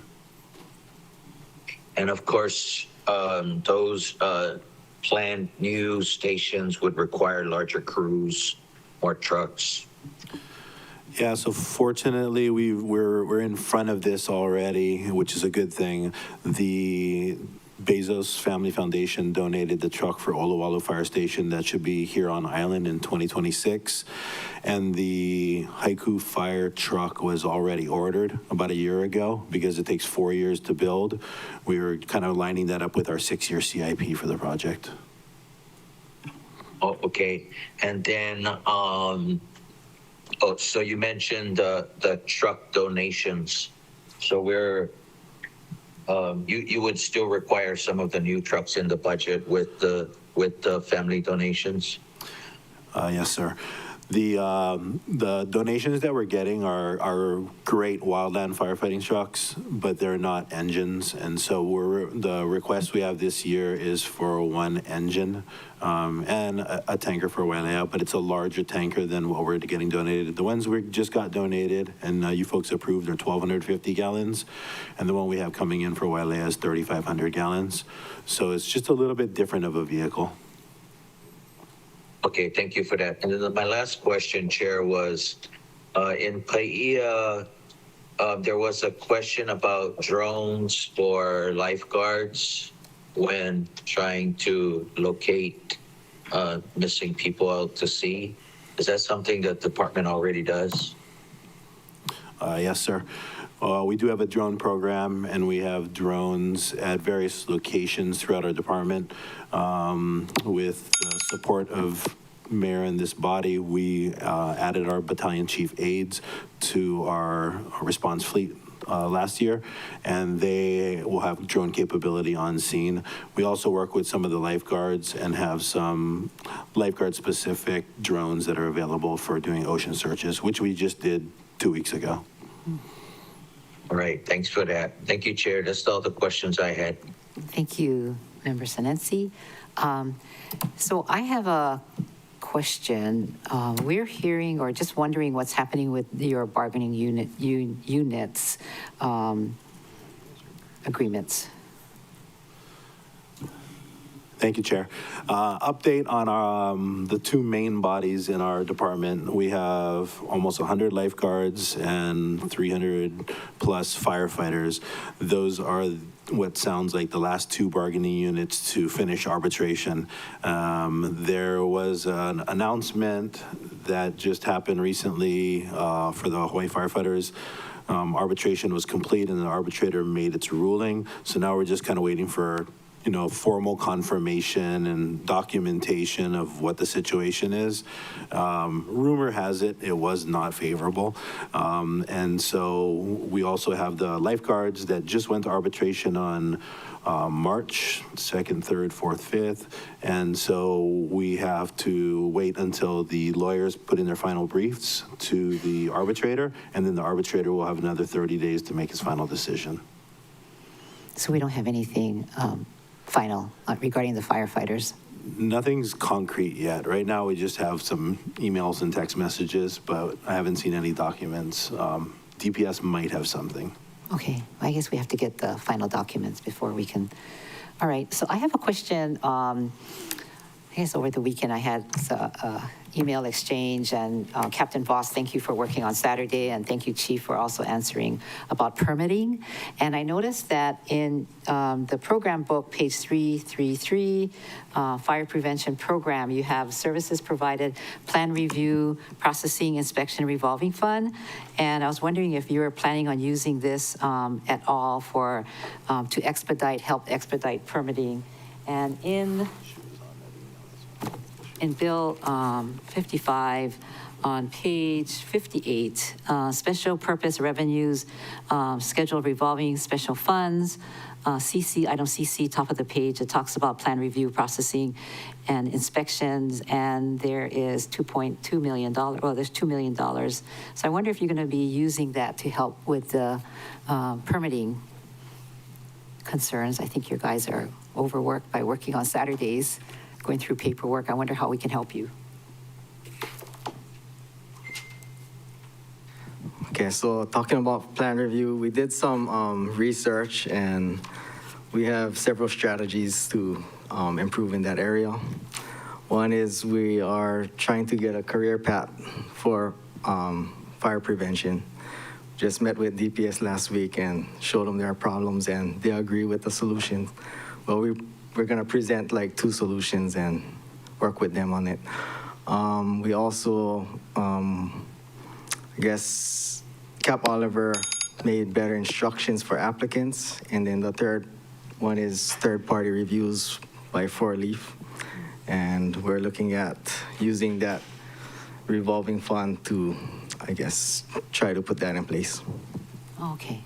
So that's what you're going to use the funds for. And when you say career path, that means you're doing DPS, some restructuring of departments and organization? Yes, because I guess the problem is the revolving door where inspectors come and go. And then we still need to like sign off COs, so plan reviewers are assisting with inspections. So that whole career path is going to help the whole problem. Okay. Thank you very much. Chair, if Yes. you want me to add to the Yes. revolving fund. So you'll notice in our budget, there's several asks in the 101075 index code. And so now you have the balance that you mentioned, $2 million in there. We would possibly use some of that funding to assist with a third-party reviewer if Corp Council and County Council approve that use. Okay, very good. That will help expedite. Members, do you want another round of questions for 2 minutes each? Okay, Member Paulton, I see your hand, as well as Member Batangan. Member Paulton, then Batangan. Thank you. When I worked in ocean safety, we were sometimes before a part of Parks and Recreation. We heard from ocean safety and firefighters about a situation at Ho'okipa, about emergency vehicle access, bathrooms, and things like that. Are work order requests being put in to address, I guess there's a stairways that goes to nowhere, or the bathrooms, or is the department working with Parks and Rec to get a traffic flow for emergency vehicles to get through? Do they give you guys rain to let direct traffic sometimes, and how does that go? Thank you. Is this all in reference to Ho'okipa? Okay. So as much as possible, we start with all of our repairs in-house. We have BMRs, and so if there's something... Most of the requests were not to the facilities that are run by lifeguards. It was to the park itself. Are you guys able to put in work order requests to the park stuff? Or how does the interaction between fire and parks work now that they're separate? If there was a request from our lifeguards for something, and we recently just did this at one of the Kama'ole parks, was they wanted another lifeguard stall. We just do a director-to-director email and make sure we're not, violating any rules. They know, they agree, they have input. If we're asking, for example, another parking stall, they would tell us maybe where it's best suited for the lifeguards rather than just taking up the primary stalls or whatnot. It was kind of a granular thing, but it was more about the bus tours and then the park rangers not being able to address the bus tours, but them clogging up traffic. And I think one of the firefighters had said that they had a hard time reaching it because of the clogged up traffic. And if there's any way to move it along or restrict it so that there is a fire lane or something there, so that there always is access if there's a 911 call. Yeah, certainly. We've all been to Ho'okipa when people are parked on both sides of the road. And if you have a full-size truck, your tailgate's in the middle of the road. So no doubt there's been challenges there. And the good thing is if there's a fire, we're going to be able to stretch hose because we can fit the hose through a 1-foot spot. And then if it's a medical emergency, we're on foot. So we'll work around those issues. But yeah, I think over time, and it's a tough area to do construction in that shoreline setback, but we can, if there's a need for us, if there's a persistent problem that our lifeguards bring to us, then we can work with parks on signage or moving fences or something. If I could follow up on Member Cook's question as well about the separated exclusive call center. Is that when EOC operation occurs, is the exclusive call center going to be in the same building, or it's still within just drafting the consult, you're getting consultant services on how it should be? Gotcha. So basically, where we have space available is kind of what we looked at, and MEMA is moving to a new space, but it sounds like they're going to fill it pretty healthily. What we're looking at is putting the dispatch center at the Wailea station for now, because we have parking, we have space upstairs that can be renovated to hold the PSAP. And initially, when they talk about those types of buildings, they need to be public safety level, which is like concrete, secure facility and all that. And Wailea can meet that kind of code. So that's where we would put it as our primary location. And then we'll see what the future brings as far as moving it closer to town or whatnot. So is the intent that there would be firefighters at the EOC as well as a dispatch that's separate? Because like on the August 8th fire, it seemed as though EOC wasn't aware of all the calls and volume and nature that the dispatch was getting. Yes, so that's perfect because we have upstaffed our EOC staffing that goes there from the fire department. So we send more people there now. And then we also would, yes, be able to readily contact dispatch. The model of staffing that we're looking at, it kind of mirrors Honolulu Fire Department staffing, which is first responders trained in firefighting and went to run the dispatch center. So they'd be HFFA members. And then they would be a more robust staffing model so that we could, expand and contract. A lot of times when you just dispatch and you go to an incident, you're kind of on your own, and the dispatcher might have to still be doing 911 calls and listening to command, and that's just not good safety practice for our firefighters. And so what we'll be building is kind of a redundancy when an incident is happening and there's multiple companies there and there's a lot of activity going on. You're gonna have dedicated dispatchers to that, and then you're still gonna have 911 running the rest of the fire trucks to other incidents. So it'll all be kind of working together, but we'll have more players in the game. Thank you. Thank you. Member Batangan. Thank you, Chair. Okay, Chief, the department's requesting $48,000 for transport to Lanai by airplane rather than ferry. Is there a reason for that? Is it just preference for, like, you don't like Ma'alaya, it's not reliable service at the moment? What's the rationale? Great question. So, yeah, the increase in travel for the firefighters on Lanai is because of multiple reasons. One, the ferry is a longer route right now. It's out of Malaya versus out of Lahaina. It has sometimes not it's been shut down due to weather, that sometimes the planes can still fly in. Our current model is a reimbursement to them. And so the firefighters put in their receipts, and then they get reimbursed for their travel. Police offers airfare, and so this was just us kind of being in succinct with their offer to their employees that we would offer the same thing. So negotiations happened, they turned into arbitration, and one of the only things that was actually negotiated in our contract was this remote station work for Maui County. And so that was added to the availability, so the firefighter could go on the boat if it was more convenient, or fly if it was more convenient. Okay, so when the county eventually gets its own ferry to Molokai and Lanai, this would still be in effect because that's what they bargained for? This is a supplemental agreement, so we would be able to pick the best option at that time. Okay. Yeah. And then question on uniform allowances. So it's not a standalone item anymore, and I couldn't look it up. But what do members normally get in terms of uniform allowances? And I'm primarily asking because I'm trying to understand the reasonableness of MEMA's request for a uniform allowance. I'm trying to get a sense of what police and fire offer their members. Okay, so there's two parts to our uniform allowance.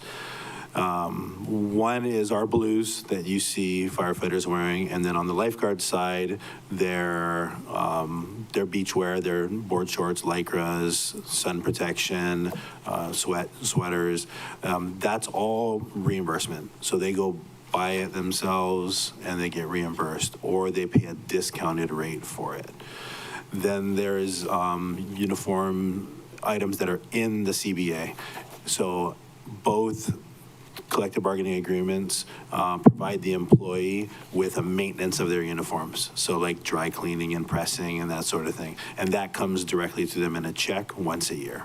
Okay. So that's the two parts. That pretty much covers all the uniform allowance. Everything else is considered personal protective equipment like PPE, and that's in a separate. Okay. But for the uniform allowance, is there a cap that you guys offer? Yes. So if you are on the line working 24-hour shifts, you're offered 100% reimbursement for your first uniform, 75% for the ones after that. And if you work Monday through Friday, you get 3 uniforms a year. Okay. Full reimbursement. Thank you. Members, anybody else has questions for fire? Yes, Chair. I hear do, Gabe. Gabe, do you have a question? Great. Yes, thank you, Chair.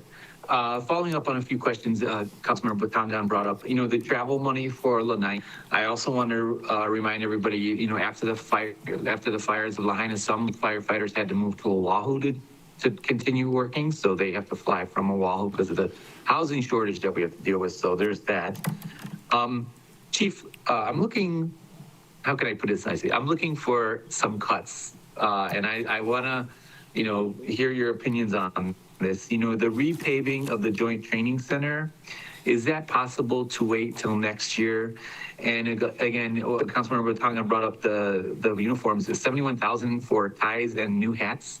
Maybe we could wait for a year because I'm looking for funds specifically for Lanai for one position in Public Works that I think would be really helpful. So maybe I could move that money around, but I of course want to hear from the department. So Chief, can you speak to those? Certainly.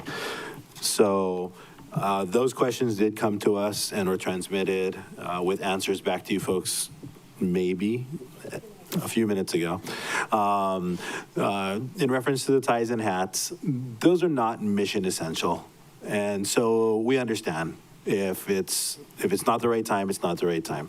Now we're trying to make our firefighters look more professional for ceremonies and services, and that's what those are for. If you look at the graduating classes of Honolulu Fire Department, every firefighter has a hat and tie. And so that's all we're trying to do. The paving, however, at the Joint Training Center got so bad that we actually had to go ahead with the project. So that project's actually complete. So when you come to the training center for the blessing in the next couple of weeks, you'll see that job is complete. That being said, we will be looking for funding in FY26's budget to reimburse Public Works. Part of that may include us coming to do a resolution with council to move A account funds to B account so that we can pay Public Works for that.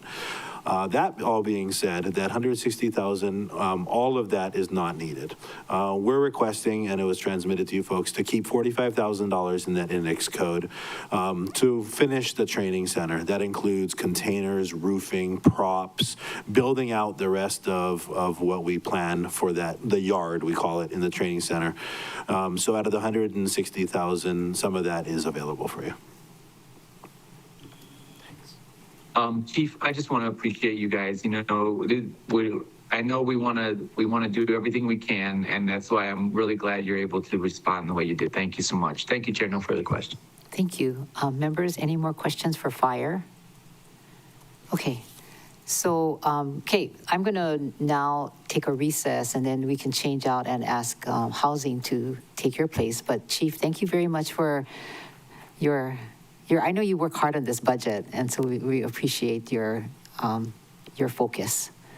Thank you. Everybody does. They're all vested in making sure we answer your questions, and we have a responsible budget. So thank you all. Thank you very much. I look forward to hearing how 911 dispatchers are going to integrate with your program, because I think that's important. All right, members, I'm going to take we'll come back at, is enough time to come back 11:25. Is that all right, members? This meeting is now in recess.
Welcome back to the Budget Finance Economic Development Committee. It is now 11:30 a.m. Thank you, members. We have now switched out to Department of Housing. But before we do that, we have made a possible decisions, members, if you could give us your input. But because of the no water at MEDB building where your district residency area offices, and the weather report, we are going to be recommending that tomorrow, Wednesday's meeting for South Maui be rescheduled.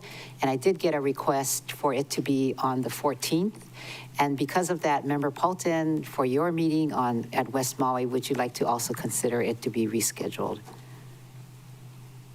Yeah, we're available on the 14th as well. Uh-oh. First come, first serve, you know? All right, so that would be the 17th then, Member Paulton. Okay? No, but you can do what you like, so go ahead. Okay. All right. Thank you, Chair. That takes a lot of the stress out of the planning for our office and the community and OSCS. Okay. Yeah, I hope you get your water back on.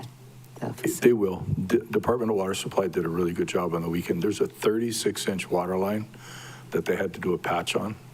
And there's a picture of the guy standing next to it, and it's waist high. Oh. That's a lot of water. Yeah. And so we had marginal water pressure and flow on Saturday for most of the day, but they fixed it really well. And so now it's a different part of Kihei they're doing that on. Wow. Okay. Thank you very much. So we are going to reschedule. You'll let the public know, OCS, about the rescheduling of the two meetings. I think we're erring on the side of caution, and thank you, communities, for being understanding. So again, the meeting tomorrow, Wednesday for South Maui is now going to move to the 14th, next week, Tuesday. And Thursday's meeting for West Maui is moving to the 17th. And what this will impact then is the members' priorities that you are going to submit on Friday. Please do submit it on the 18th, which is Saturday, by 6 o'clock. Is that time okay? 6 o'clock on Saturday for the members. Oh, you want 4:30? Okay, 4:30 then on the 18th. All right, members. That sounds good. Chair, you guys, you're gonna make an infographic and put out a press release on that? Yeah. Yeah. Staff will take care of that. All right. So now we're going to have the Department of Housing and Director. Thank you very much for being here, as well as Deputy Director Samalu Mataafa. Good to see you here. So members, at this time, I'm going to take questions, and I'm going to start with Member U Hodgins, since you have housing as one of your committee departments. So that'll be three minutes for the first round and 2 for the second. Thank you, Chair. You know, I asked my questions in writing, and I'm still kind of going through housing's response that they sent over, which was really, really thorough. So I don't have any questions right now, and I'm happy to go after a couple other members if they have more questions. Okay, very good. Thank you. Thank you. Member Senensi, followed by Member Patangan. Thank you, Chair. I'll just ask one of the questions I sent in because I didn't get the responses yet as I'm at home. But so my first question was just what are the projected job duties for the DHHL Liaison Program Specialist number 3? I know that DHHL is planning to do some paper leases. And so how is the program specialist working with some of the DHHL plans to come and give out these paper leases? Thank you, Chair, for the question, and Member Senensi. I believe the department's response to BFED letter HO2 was transmitted perhaps within the last hour or so. And Attached to the transmittal is the DHHL liaison job description, so one can see the particulars of the position. But more specifically with DHHL projects, the goal is to ensure that the liaison is keeping the department up to date on those projects and how they might interact with adjacent projects and how the department can help move the DHHL projects along. But you should at this juncture have the job description in your inbox. Okay, great. Thank you, Director, for that. And then for some of those helping with the DHHL projects, can they also help with, should we need any zone, like zoning or water infrastructure? Can they also assist with those types of things from the county perspective, helping DHHL get some of these permits and zoning through the county?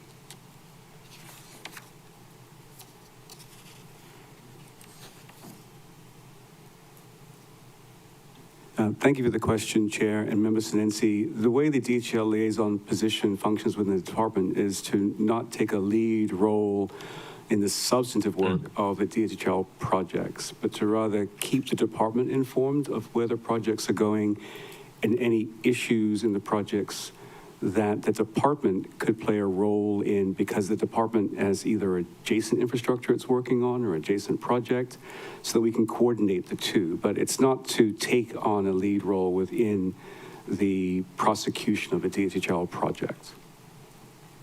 Okay, great. Thank you for that clarification. And Chair, I'll go ahead and look at the department's responses for now.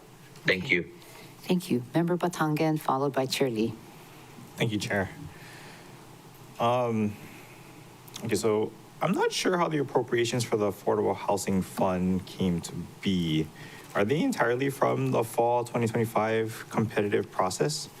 And then why would either the department or the mayor recommend approving 99.8% of the projected fund balance, leaving basically nothing for any additional competitive awards? Thank you, Chair, and thank you, Member Tongan, for the question. Let me address the first portion of the question. Prior to the new Department of Housing's inception, the former Housing Section, Department of Human Concerns, had not for some time instituted a RFP process, competitive process. And so that, among many things, was top of the order for the Department of Housing. So we instituted that, issued an RFP for developers to submit projects that they wish to have included in the department's proposal to the mayor's office for its budget. And we structured a review committee of largely outside individuals so that there wouldn't be accusations that the department was, guiding projects. And we had folks within county government and folks outside of county government. Sorry, so that's what we did. Can you be a little bit more brief? So the list of projects in the budget ordinance for affordable housing subsidies are from this process you're describing? So we did it once in the first year, and the second year we did it again. Okay. And then we provided the mayor's office with the ranking that was produced. Okay, and then you don't intend to do that again this year? No, once we've done that and as part of the budget and the council acts, then we don't issue another RFP. Okay. So then can I go back to the question for that Member Sinensi had asked about the DHHL liaison? So this person does not act as a point of contact for DHHL to the county. It's only for you to have eyes and ears on what DHHL is doing, right? Thank you for the question, Chair and Member Tongan. I don't wish to narrowly define it as just the department. When I say department, I mean the county. But I wanted to distinguish between being the eyes and ears for the county through the department from actually doing substantive work on DHL's projects. Okay. So if DHL had a question saying like, how can I help move along this request, or how would I help align my project with proposed, I don't know, water, wastewater, roads, other infrastructure throughout the county. This DHHL person is the person that they would call for those kind of interactions with the county, or no? That's correct. Oh, they are, okay. Oh, I hear the timer. Thank you, Chair. Okay. Chair Lee, followed by Member Paulton. Hello, Director. I was wondering if you could send us a copy of that RFP that you put out for housing projects. And what percentage was not spent last year? Do you know that offhand of the housing fund? Thank you, Chair and Chair Lee, for the question. We will be sure to forward to you a copy of the RFP, and we'll also provide in writing to you what percentage of the fund was not spent last year. I don't have that number at the top of my head. Okay, so what happens if the council deletes a couple of your recommendations and replaces it with other projects? How is that handled? Thank you for the question, Chair and Chair Lee. Well, I think that's up to the council's prerogative on how they proceed with the budget. These are the department's recommendations and the mayor's recommendations. And if the council chooses to delete a project and insert something else, I guess that's the council's decision. Okay, thank you. That's all I have. Thank you. Thank you very much. So you'll get do you need for us to send it to you in writing, or it sounds like you got it? No need, okay. All right, Member Paulton. Thank you, Chair. Thank you, Director Mitchell. My first question is to clarify, is the Kuikahi Village reference in HO2 the same as the Kuikahi Workforce Housing Project? Are those the same? Thank you, Chair, for the question. Member Paulton, thank you. Yes, those are one and the same in our, no, I'm sorry.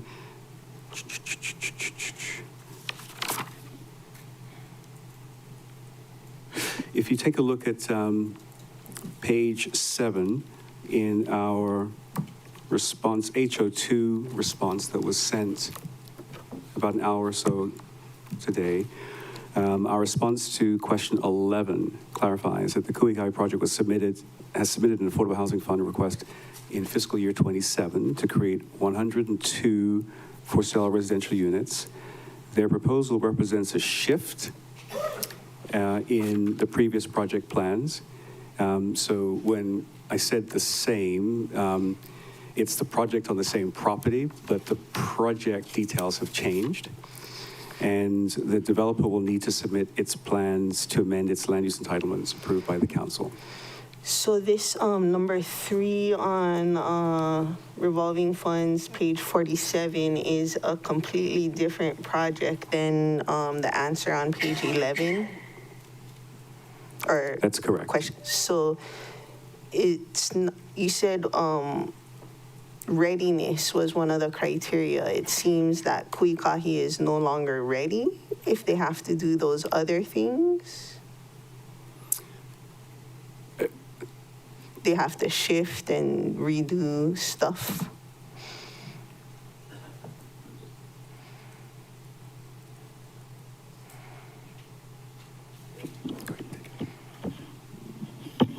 Thank you, Chair, and thank you, Councilmember Paulton, for the question. What you're seeing is a different project than what you have seen in the past. It is a project that reduced the number of units to accommodate 102 for-sale units in the project. In order for the project to move forward after, and if the council decides to fund the project, they'll need amendment to their Chapter 2.97 application to update the plans, and then they would be ready to move forward. Oh, okay. And then I had a question about how after the governor's emergency proclamation finishes and we're doing non-civil employees, is there a pathway, or are those non-civil employee positions need to shift to civil service? Thank you for the question. Member Paulton, you may recall there was some discussion, I believe it was at your committee meeting, my committee meeting actually, about whether to rely on the governor's emergency proclamation for affordable housing or to rely on state statute 76-77 sub 14, which allows community development agencies and organizations to convert civil service positions to exempt. At the end of that, we chose to rely on the state law, and so what we have done is not affected by when the emergency proclamations expire. So it's a simpler process. We don't have to worry about doing another step after they expire. Do you still need expansion positions to be approved by the managing director for reorganization, or is there a union involved? So yes, we still need the managing director's approval for our reorgs. And with regard to converting from civil service to exempt, union consultation is not required. We work through DPS for that. Thank you. Okay. Member Johnson, and then after that would be Member Rollins-Fernandez. I see you're back from your site visit. Member Johnson. Okay, thank you. Thank you, Chair. Thank you, Director, Deputy Director. Real quick questions in regards to, first off, your travel budget. How about keeping your travel budget flat this year? Would it adversely affect your operations? I'd like to hear your opinions on that.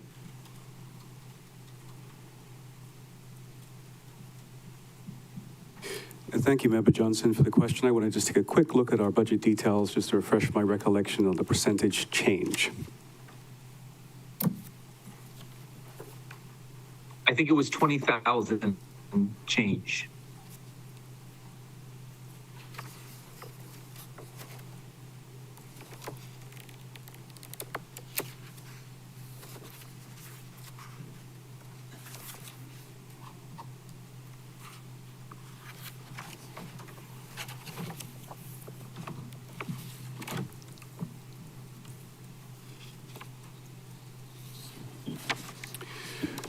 Thank you again for the question, Member Johnson. There is a slight change in the per diem for travel, but we've also increased our travel allowance because now we have 3 administrators. We didn't before. And so we're making accommodations for those administrators to participate in a variety of events that require travel. Thank you. Okay, fair enough. I'm going to move on to a different question. And this is in regards to the Maui County Residents First-Time Home Buyers Program. As we know, it's $30,000 capped. What's your opinion on increasing that condition? Because as you know, the cost of housing has gone up, and 30,000 sometimes isn't going to cut it. So I'd like to hear you guys' opinion. Would you be amenable to increasing that condition? Thank you, Chair and Member Johnson, for the question. The department is currently looking at the first-time homebuyers program, and in particular at the amount provided. I think it's $30,000. Our position is that amount is insufficient given market conditions, and so to answer the second part of your question, yes, we are open to increasing the amount. Okay, very good. Those were my questions. I appreciate your responses to the written questions. And thank you so much. Thank you, Chair. No further questions. Thank you very much. Member Rollins-Fernandez, followed by Member Cook and... Mahalo, Chair. Aloha, Director Mitchell, Deputy Director and team. Mahalo for being with us today to answer our questions and your very comprehensive responses to the written questions. Okay, I think maybe this was already addressed. This is not to housing, this might be to staff. Granicus item number 8, the March 17th response. I saw the questions attached, but the responses are not attached to that item, just flagging that. And then, let's see, for HO01, question 20, included in your challenges, Bill 65, my apologies for that challenge. We're addressing that. We passed Bill 65 on first reading at our last council meeting to broaden the Molokai Voluntary Deed Restriction Program. Okay, and then and I'll stick to that for now. So would the department be supportive of another $500,000 for round 2 of that Molokai Voluntary Deed Restriction Program, and or B, an additional $500,000 to also Lanai, to have a program for Lanai's housing, for Lanai Island for a voluntary deed restriction program? Thank you, Chair. Thank you, Member Rollins-Fernandez, for the question. The most succinct answer is yes and yes. Wonderful. Okay. Okay, let's see. I wanted to make a couple of statements because institutional knowledge is important.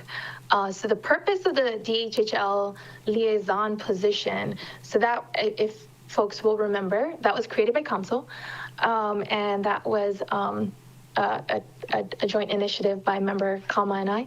And the purpose of that position, after identifying the county's processes, including planning, public works, we were becoming an impediment to moving forward DHHL projects. And so to try to expedite the, to try to not be such a problem for DHHL, we created this position so that there would be easier communication to get projects through quicker on DHHL's side. And then the Affordable Housing Fund is not meant to bank money. That it's meant to ensure that at minimum, initially 1% and now 3% is spent on affordable housing projects per charter, because that wasn't happening before that. And the committee, as the department explained, to review the RFPs or the proposals were meant to try to decrease the potential of politicization of the process and to try to minimize or eliminate favoritism by individual council members having pet projects for their districts, so that the criteria that's reviewed includes, all the, to ensure that the funding would be able to be issued as quickly as possible. Mahalo, Chair, I heard the timer. Okay, thank you very much. So I will, I think everybody has had a chance. Okay, so I have a question. In the Affordable Housing Fund, on page 50, item number 12 is up to $1 million must be for pre-development costs to construct affordable housing projects on county-owned properties. So what is the plans for that? What are the plans for that? Thank you, Chair, for the question. That relates to the Housing and Community Development Division's leadership in developing county lands. In particular, we are focused now on the parcel that we affectionately call the Kihei Police Station parcel. And I don't recall at the top of my head how large the acreage is, but it's a very large parcel that's Mauka of Pialani Highway.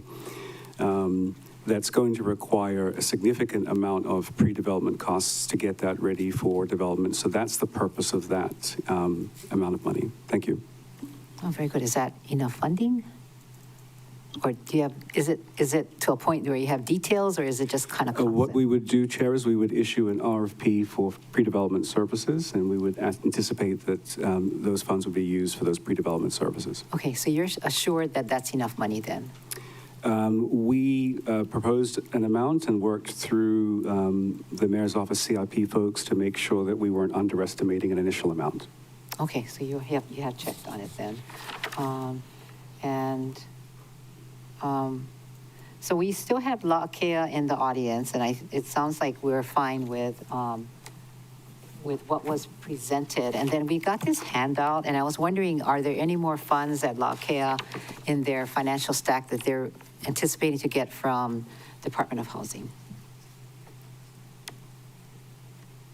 Is it the home fund? Is that from you?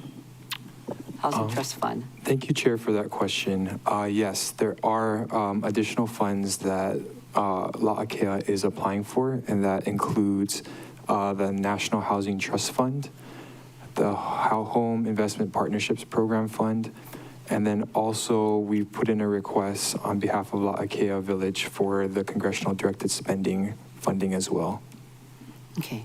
So according to the summary that we received, and I think it's online also, fiscal year 27, Maui County Home and Housing Trust Fund is for $3,555,000 in review, as well as, of course, Affordable Housing Fund. Is there any other county funds that they're anticipating? Thank you, Chair, for the question. That's the funding that we're aware of that I mentioned. Again, it's the Home, HTF, Affordable Housing Fund, and then also they have a request in for Congressional Directed Spending. Okay. So if they do not receive the Home HTF, then what is the impact? Because I see it's in review. Thank you, Chair, for the question. So currently, what's happening is the funding was noticed at the federal level. That funding passes through to HHFDC. There's an expectation that a grant between HUD and HHFDC will be completed around September of this year. And then if that happens, we're expecting grant agreements to be executed around the beginning of next year, calendar year. Oh, I see. So that process is HHFDC to the county. So there's another review approval that has to happen, or did that happen? Thank you, Chair, for the question. And so the funding is there. The Department of Housing, through its RFP process, proposes the projects. So when it's going through the Department of HUD and then also through HHFDC, it's a matter of just recognizing that the funds are being passed through. And then the funds ultimately come to the county for that RFP, through that RFP process, and we select the projects. Okay, so do we need to have a copy of that RFP also? It's a whole separate process, it sounds like, huh? We can provide that RFP to you. Okay, thank you. Appreciate that. I have no other questions. Members, anybody else have any further questions? Member Batangan. Thank you, Chair. Member Kama, before her passing, had been working on legislation related to the long-term rental tax program. Her proposal was to restrict benefits to those that offer leases in line with the fair market value rent. I had spoken with you, Director Mitchell, earlier, and you had asked that if I was going to pursue this line of legislation, that I give you additional staff to help verify that the leases comply with the fair market value. Can you help remind me which division within your department I would stick an EP if this is something I wanted to pursue? Thank you, Chair, and thank you, Member Batangan, for the question. I believe the additional EP would be in the County Housing Programs Division. Thank you. And then this one might be for Stacy Vinere sitting back there, but I noticed that there's $57,500 being requested for 2 additional office leases. What are these sites and why are they necessary? You're welcome to call her up to answer the question, by the way. Thank you, Chair, and Member Batangan for the question. This is a great opportunity to ask Stacy to raise her hand. She's the newest member of the Department of Housing. She joined us today, so thank you, Stacy. Also, we have our accountant in the audience, Helen Lee. She could just raise her hand. I know she's bashful. There you go. And 2 of our 3 administrators. We have Gail Rambo and has Alicia Mazingo. Gail for our Federal Housing Programs Division, and Gail for our Federal Housing Programs Division, and Alicia for our Housing Community Development Division. And I noticed that some members have mentioned that the department's responses to your questions have been thorough, and I'd like to thank our administrators and staff for really working hard at giving the council members a lot of detailed information, so thank you. Okay, there was a second part to your question. Yeah, so what are the 2 additional office leases you guys are pursuing? What are they for? Why are they necessary? What services are they going to provide? Any information you can give us would be helpful. Thank you, Member Batongan. Those leases are actually in place. They aren't new leases. They relate to our office space in One Main Plaza, Suite 515 and Suite 540. Thank you. Last question. Are there any grants or contracts listed in the budget narrative that are not listed in the budget ordinance that you're aware of? Thank you for the question. Not that I'm aware of. Okay. Thank you very much. Thank you. Member Cook. Oh, sorry. Member Cook, then Member Paulton. Okay, thanks. Thank you, Chair. So, Director, I didn't hear the chair's question, but I heard the answer, and it might be to my question. The professional services on page 10.8 for $300,000, administrative costs for parcel development. Is that specific or general? Thank you for the question, Chair. Thank you for the question, Member Cook. If you just give me a second, I want to find our response to the BFED HO1 letter, which details. So, Member Cook, if you take a look at the BFED HO1 response from the department, HO2 is what you received maybe within the last hour. Do you have the HO2 response? And then if you look at page 12 in that letter, you will see from the top of the page down. So the very top of the page is the descriptive narrative of the purpose of that professional services line item, and then the next item says relating to professional services index code 924002B, and it lists all the intended services right there. Okay, I'll look it up because I don't have it at my fingertips right now. I do have one other question, and that's on page 1011, affordable rental housing program, increasing it by over $4 million, restore conditional language, increase due to additional program and participant, FY27, funding for rental assistance programs. My question is, as it relates to the affordable housing program, provide a list of additional programs the department will be implementing in addition to any current programs. It's like, what will that money, basically, what will that money be used for? How much of it is new and how much of it is continuation?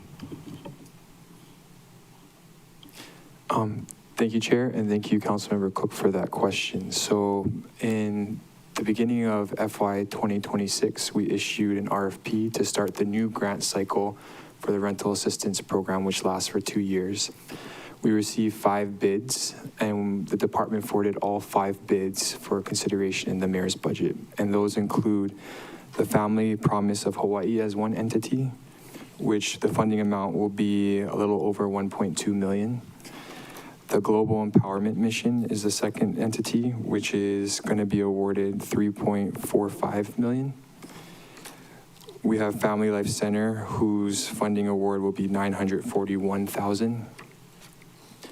Maui Economic Opportunity, or MEO, is listed at $1.399 million. And then the last program that is proposed for funding is Women Helping Women in the amount of $300,000. So to answer your question about which programs are continuing, that includes Women Helping Women, MEO, and Family Life Center. The program that's being discontinued because we did not receive an application is Kahale Akiola. And then we have 2 new programs, which is Family Promise of Hawaii, and the Global Empowerment Mission. Thank you for the clarification. Thank you very much. Member Paulton. Thank you. My question is the level of interaction that your department has with planning and EPNS. Planning has money for consultants to look for county lands suitable for housing, and I would like to know that they're not doing that in a silo without you guys. And also EPNS has like maybe 100 grand for green housing initiatives, and I'd also like to know that they're not doing that in a silo without you guys. Or would it, if they are, would it be better to take their money and give it to you?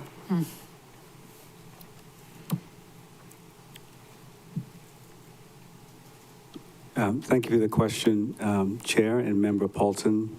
We address that issue in part, and just make sure I get the correct letter, in our HO2 letter on, let's see, page 17. But specifically, we have had several meetings with the Department of Planning to talk about ways to work collaboratively in entitling county lands and getting professional service to do that. So they're not working in a silo in that regard. We have not had interactions with EPNS to figure out how to use their funds collaboratively with respect to, I think you said green planning or green development. So there's an opportunity there for us to reach out to them and figure out how to work collaboratively with them. So they've never consulted you in giving out that money? Not to my awareness. Okay. And then the Paris one, I think I read in your answer that that's not yet been awarded, or that's been awarded March or something? Thank you, Chair, and thank you, Councilmember Paulton, for the question. If I recall, I believe it's either being routed for execution to complete the grant, or it's been executed already, and I'll follow up with that and get your response. So no heads in beds yet? No heads in beds yet. But I will mention that Paris is really good about having funding up front that they can put towards purchasing the home and then request funding back from the county. So they have a pot of funding that they can use to start purchasing while they wait for the grant to be executed. Okay, cool. And then the Kuikahi one that we were talking about before, in the affordable housing booklet, it says 102 units, 120 and below like 31 and 140 and below 71. So that's going to be different iteration. Would the conditions the council put on the, I guess, change in zoning or whatever still stand? Or would those change?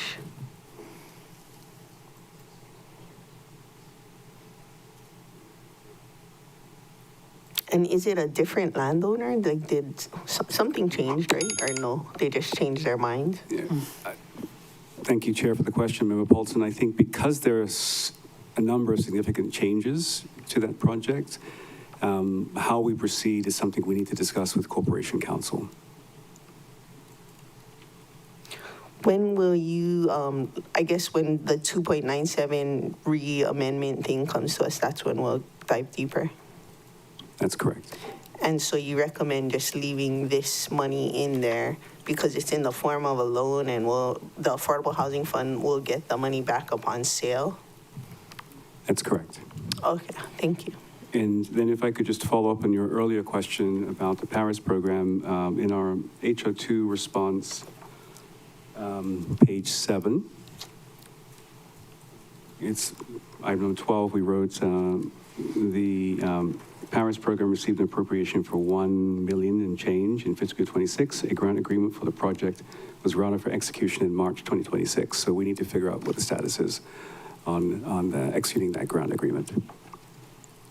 Sure, let us know. Okay, thank you. Okay. Anybody else have questions for housing? Member Rollins Fernandez. Chair.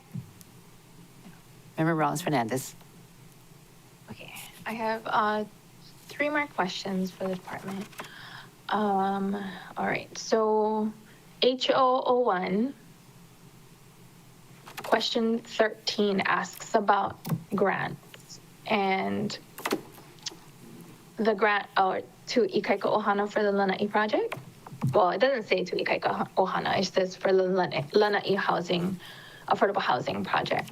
So that's a grant, not a loan. Thank you, Chair, and Member Rollins for answering the question. Did you say HO1, question 14? We're just trying to make sure we're looking at the same 13. thing.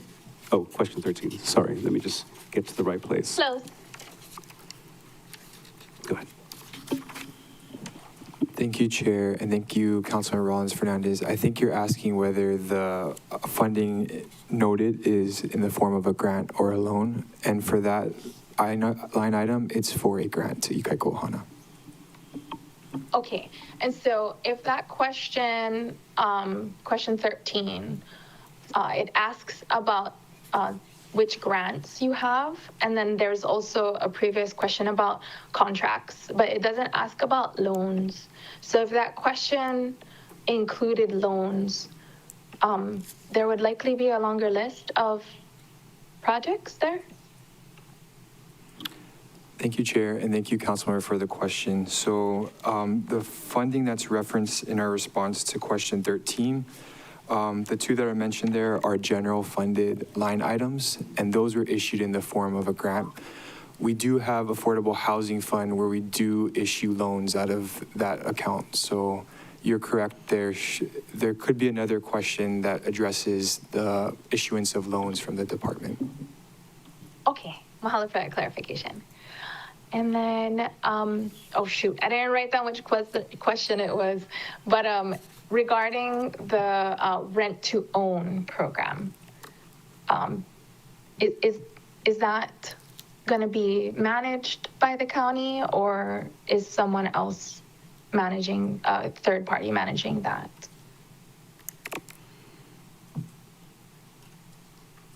I can look for the number if you want. Sorry.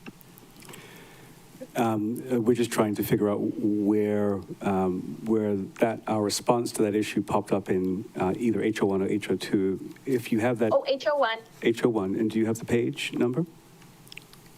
One moment. Sorry. I should have had that ready. Sorry. My bad.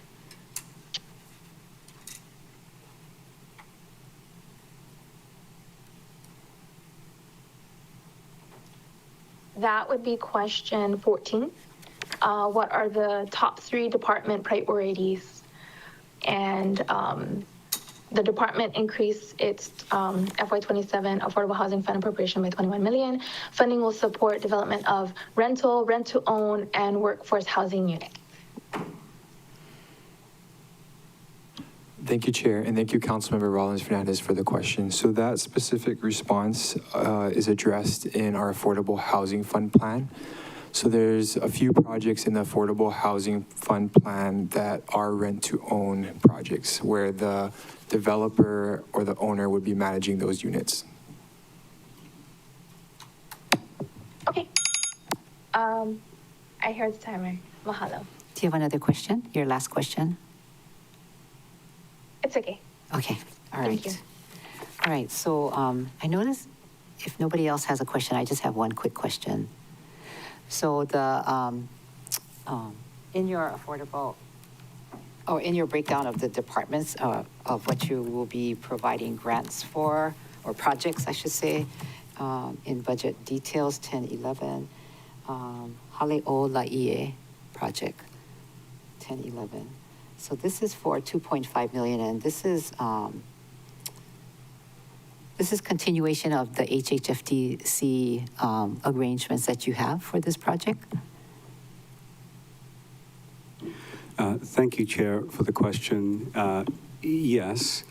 The amount being requested relates to the county helping to underwrite the costs for continuing the Howie interim housing program through February of next year.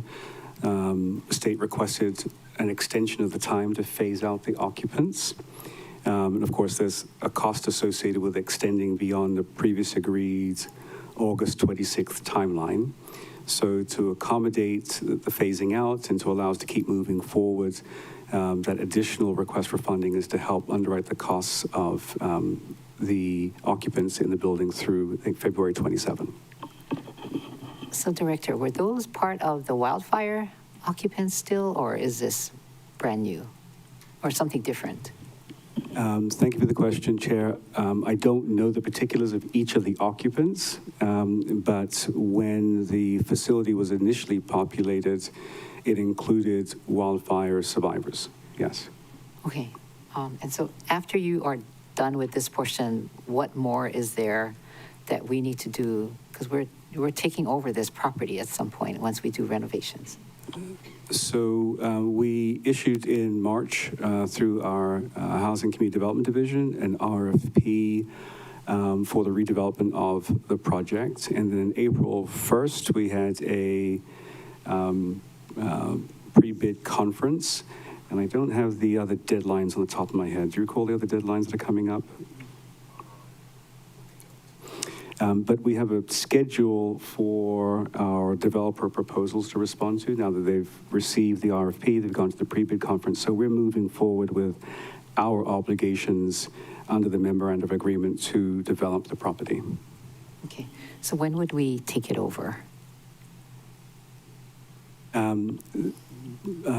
We technically have, under the current agreements, we'll take over the project, the facility in August 26, and then we've extended that to February 27.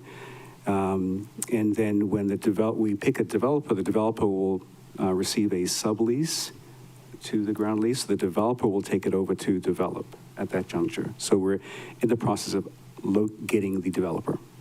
Okay, so you were in process then? Yes. All the things that we need to do according to the requirements of HHFDC and the project.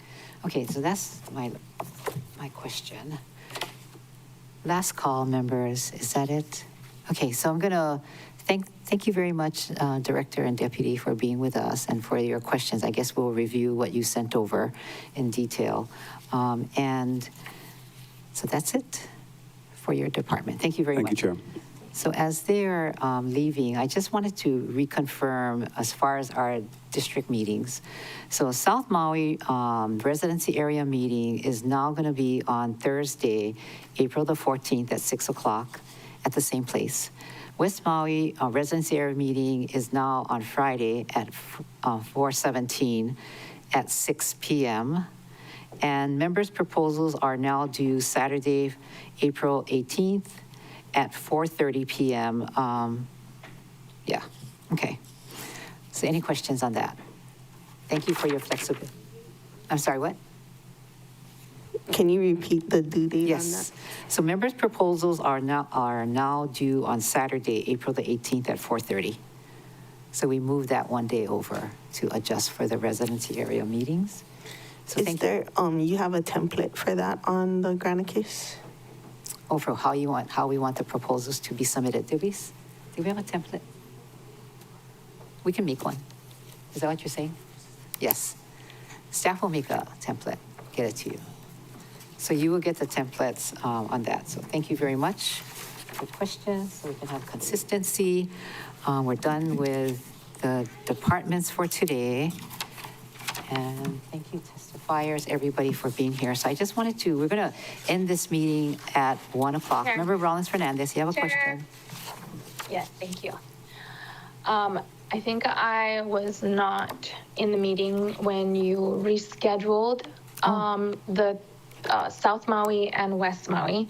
For South Maui, you said the 14th, but Yes. you said Thursday. Tuesday. The 14th is Tuesday. Okay, and then for West Maui, you said Friday the 17th? Yes. So we're also going to reschedule the Wailuku Waihe'e Kahului. That stays District on, hearing? because it's going to be in the chambers, and that remains on the 16th. We're not rescheduling. On the 16th? Yes. So South Maui is now being canceled or rescheduled from Wednesday to Tuesday the 14th at 6. And West Maui is being rescheduled to Friday, April the 17th at 6 o'clock. And your question about Wailuku Kahului, that remains the same in the chambers on the 16th at 6 o'clock. And the other item is members' proposals are now due on Saturday, April the 18th at 4:30. And we're going to create a template. Okay. Yeah, okay. Member Paulton. I'm just wondering if you're going to adjust the calendar, because then, I mean, yes, I wouldn't likely, if it's not good to drive on Wednesday, Thursday, Friday, I might not come in, and then just we'll do things online. But then we wouldn't need to end at like 1 p.m. or whatever, you know what I mean?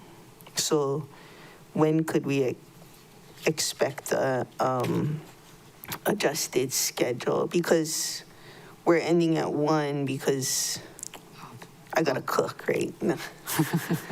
So I'm not cooking on the 9th now. Yes. So just when would we expect adjusted calendar to reflect? So actually what you're saying is we could work longer and maybe take some more departments. I like that.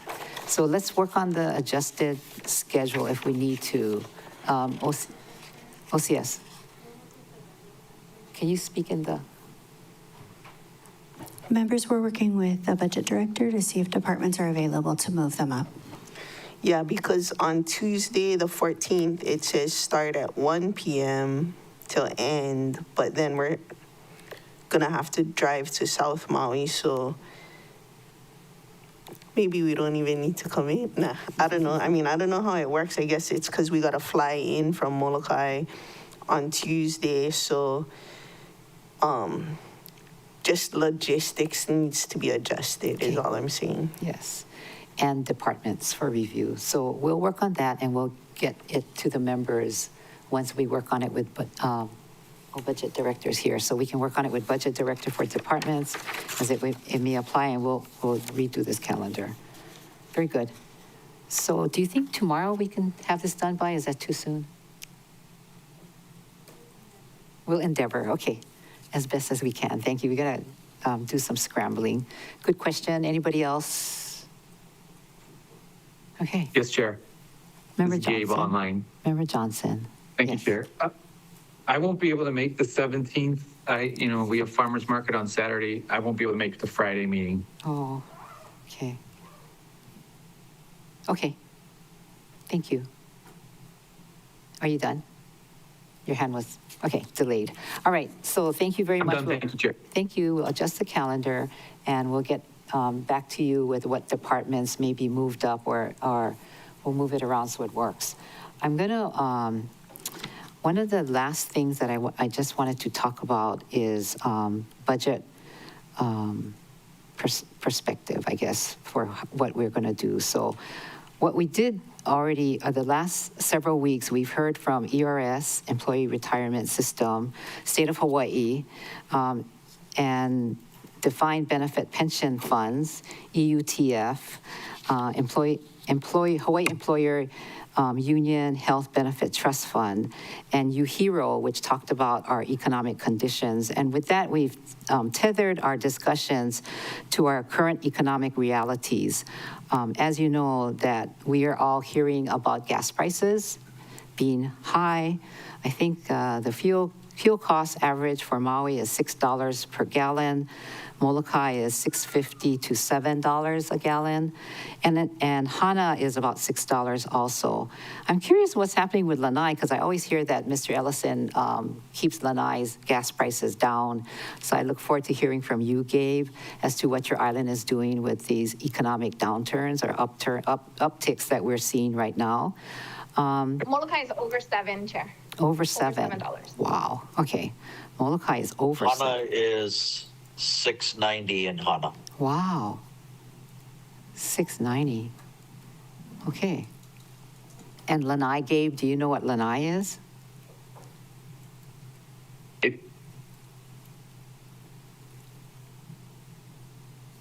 I can't hear you. Oh, you're frozen. Okay, maybe you can answer, but Lanai always... Now? Oh, I can hear you now, yes. Yeah. It's $4.99 and it's just being subsidized by the company. Amazing. So he's been doing that for the residents of Lanai for years. So thank you very much for sharing. We're also hearing about how expensive groceries are. And I always use eggs as kind of a measure. I recently went shopping, and at a grocery store, it was almost $13 a dozen. And there may be, eggs at a lower price from a bigger store, but I was shocked just to see that. But overall, what it's saying is that it costs more, right? Our budgets, our household budgets are being stretched, and we are having to really count our pennies. And in this kind of environment, we must be disciplined to keep taxes reasonable and build a budget that accounts for our economic circumstances while also addressing community priorities. This is the environment we're living in. In recent years, the council has stepped up to meet urgent needs, particularly in response to emergency events and recovery efforts. And that work has mattered. It has made a big difference. At the same time, we must also ensure that our budgeted amounts align with our ability to execute in the coming fiscal years. It is our responsibilities. In the proposed 27 budget, which includes $174 million in carryover savings, which suggests that a closer look at how we must effectively deliver in a single fiscal year.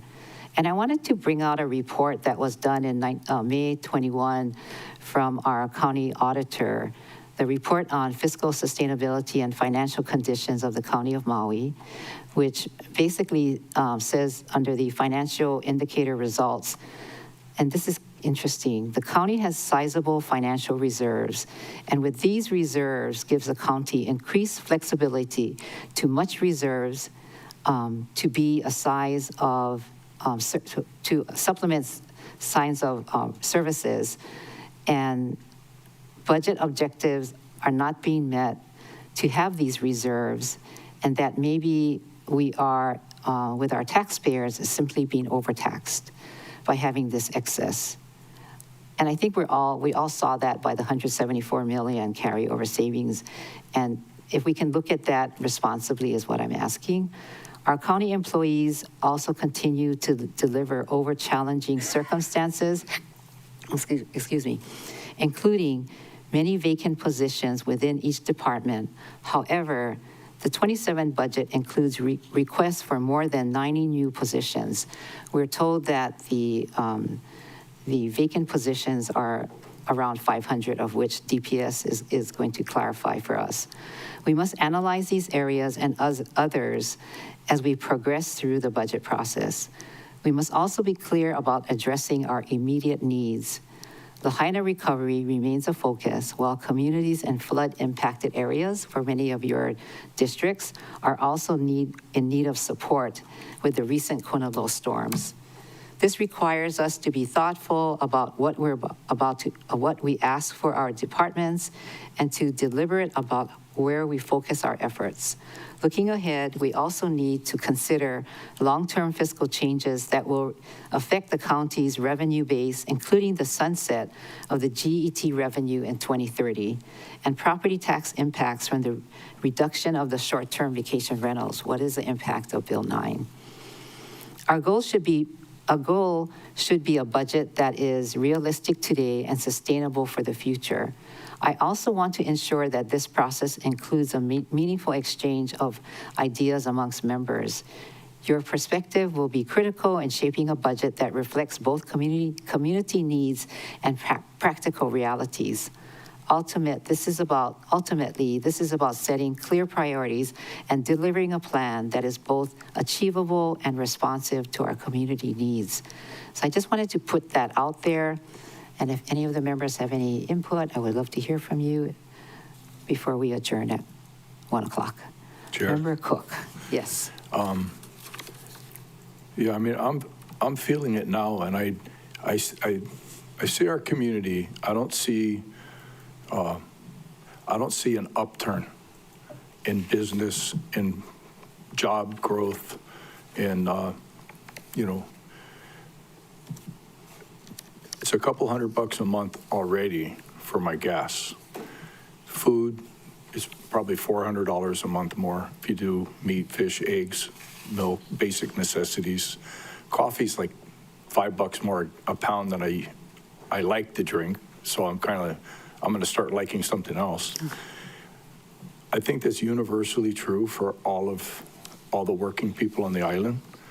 And we've been highly subsidized in the past, and we will continue to be through tourism and grants and aid, et cetera stuff.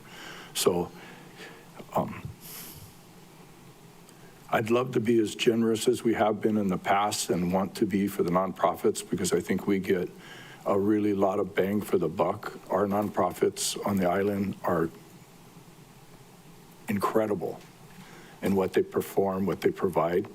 So I'm just echoing a concern. I don't have a solution, but I tend to be very conservative. The craziness that's happening in Washington, just off the charts, hard to believe that's happening. Doesn't look like this fuel issue is going to get solved anytime soon, and it seems like it's going to be a lot worse.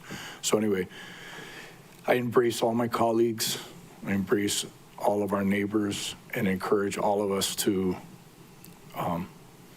rely on each other, trust each other, and help each other.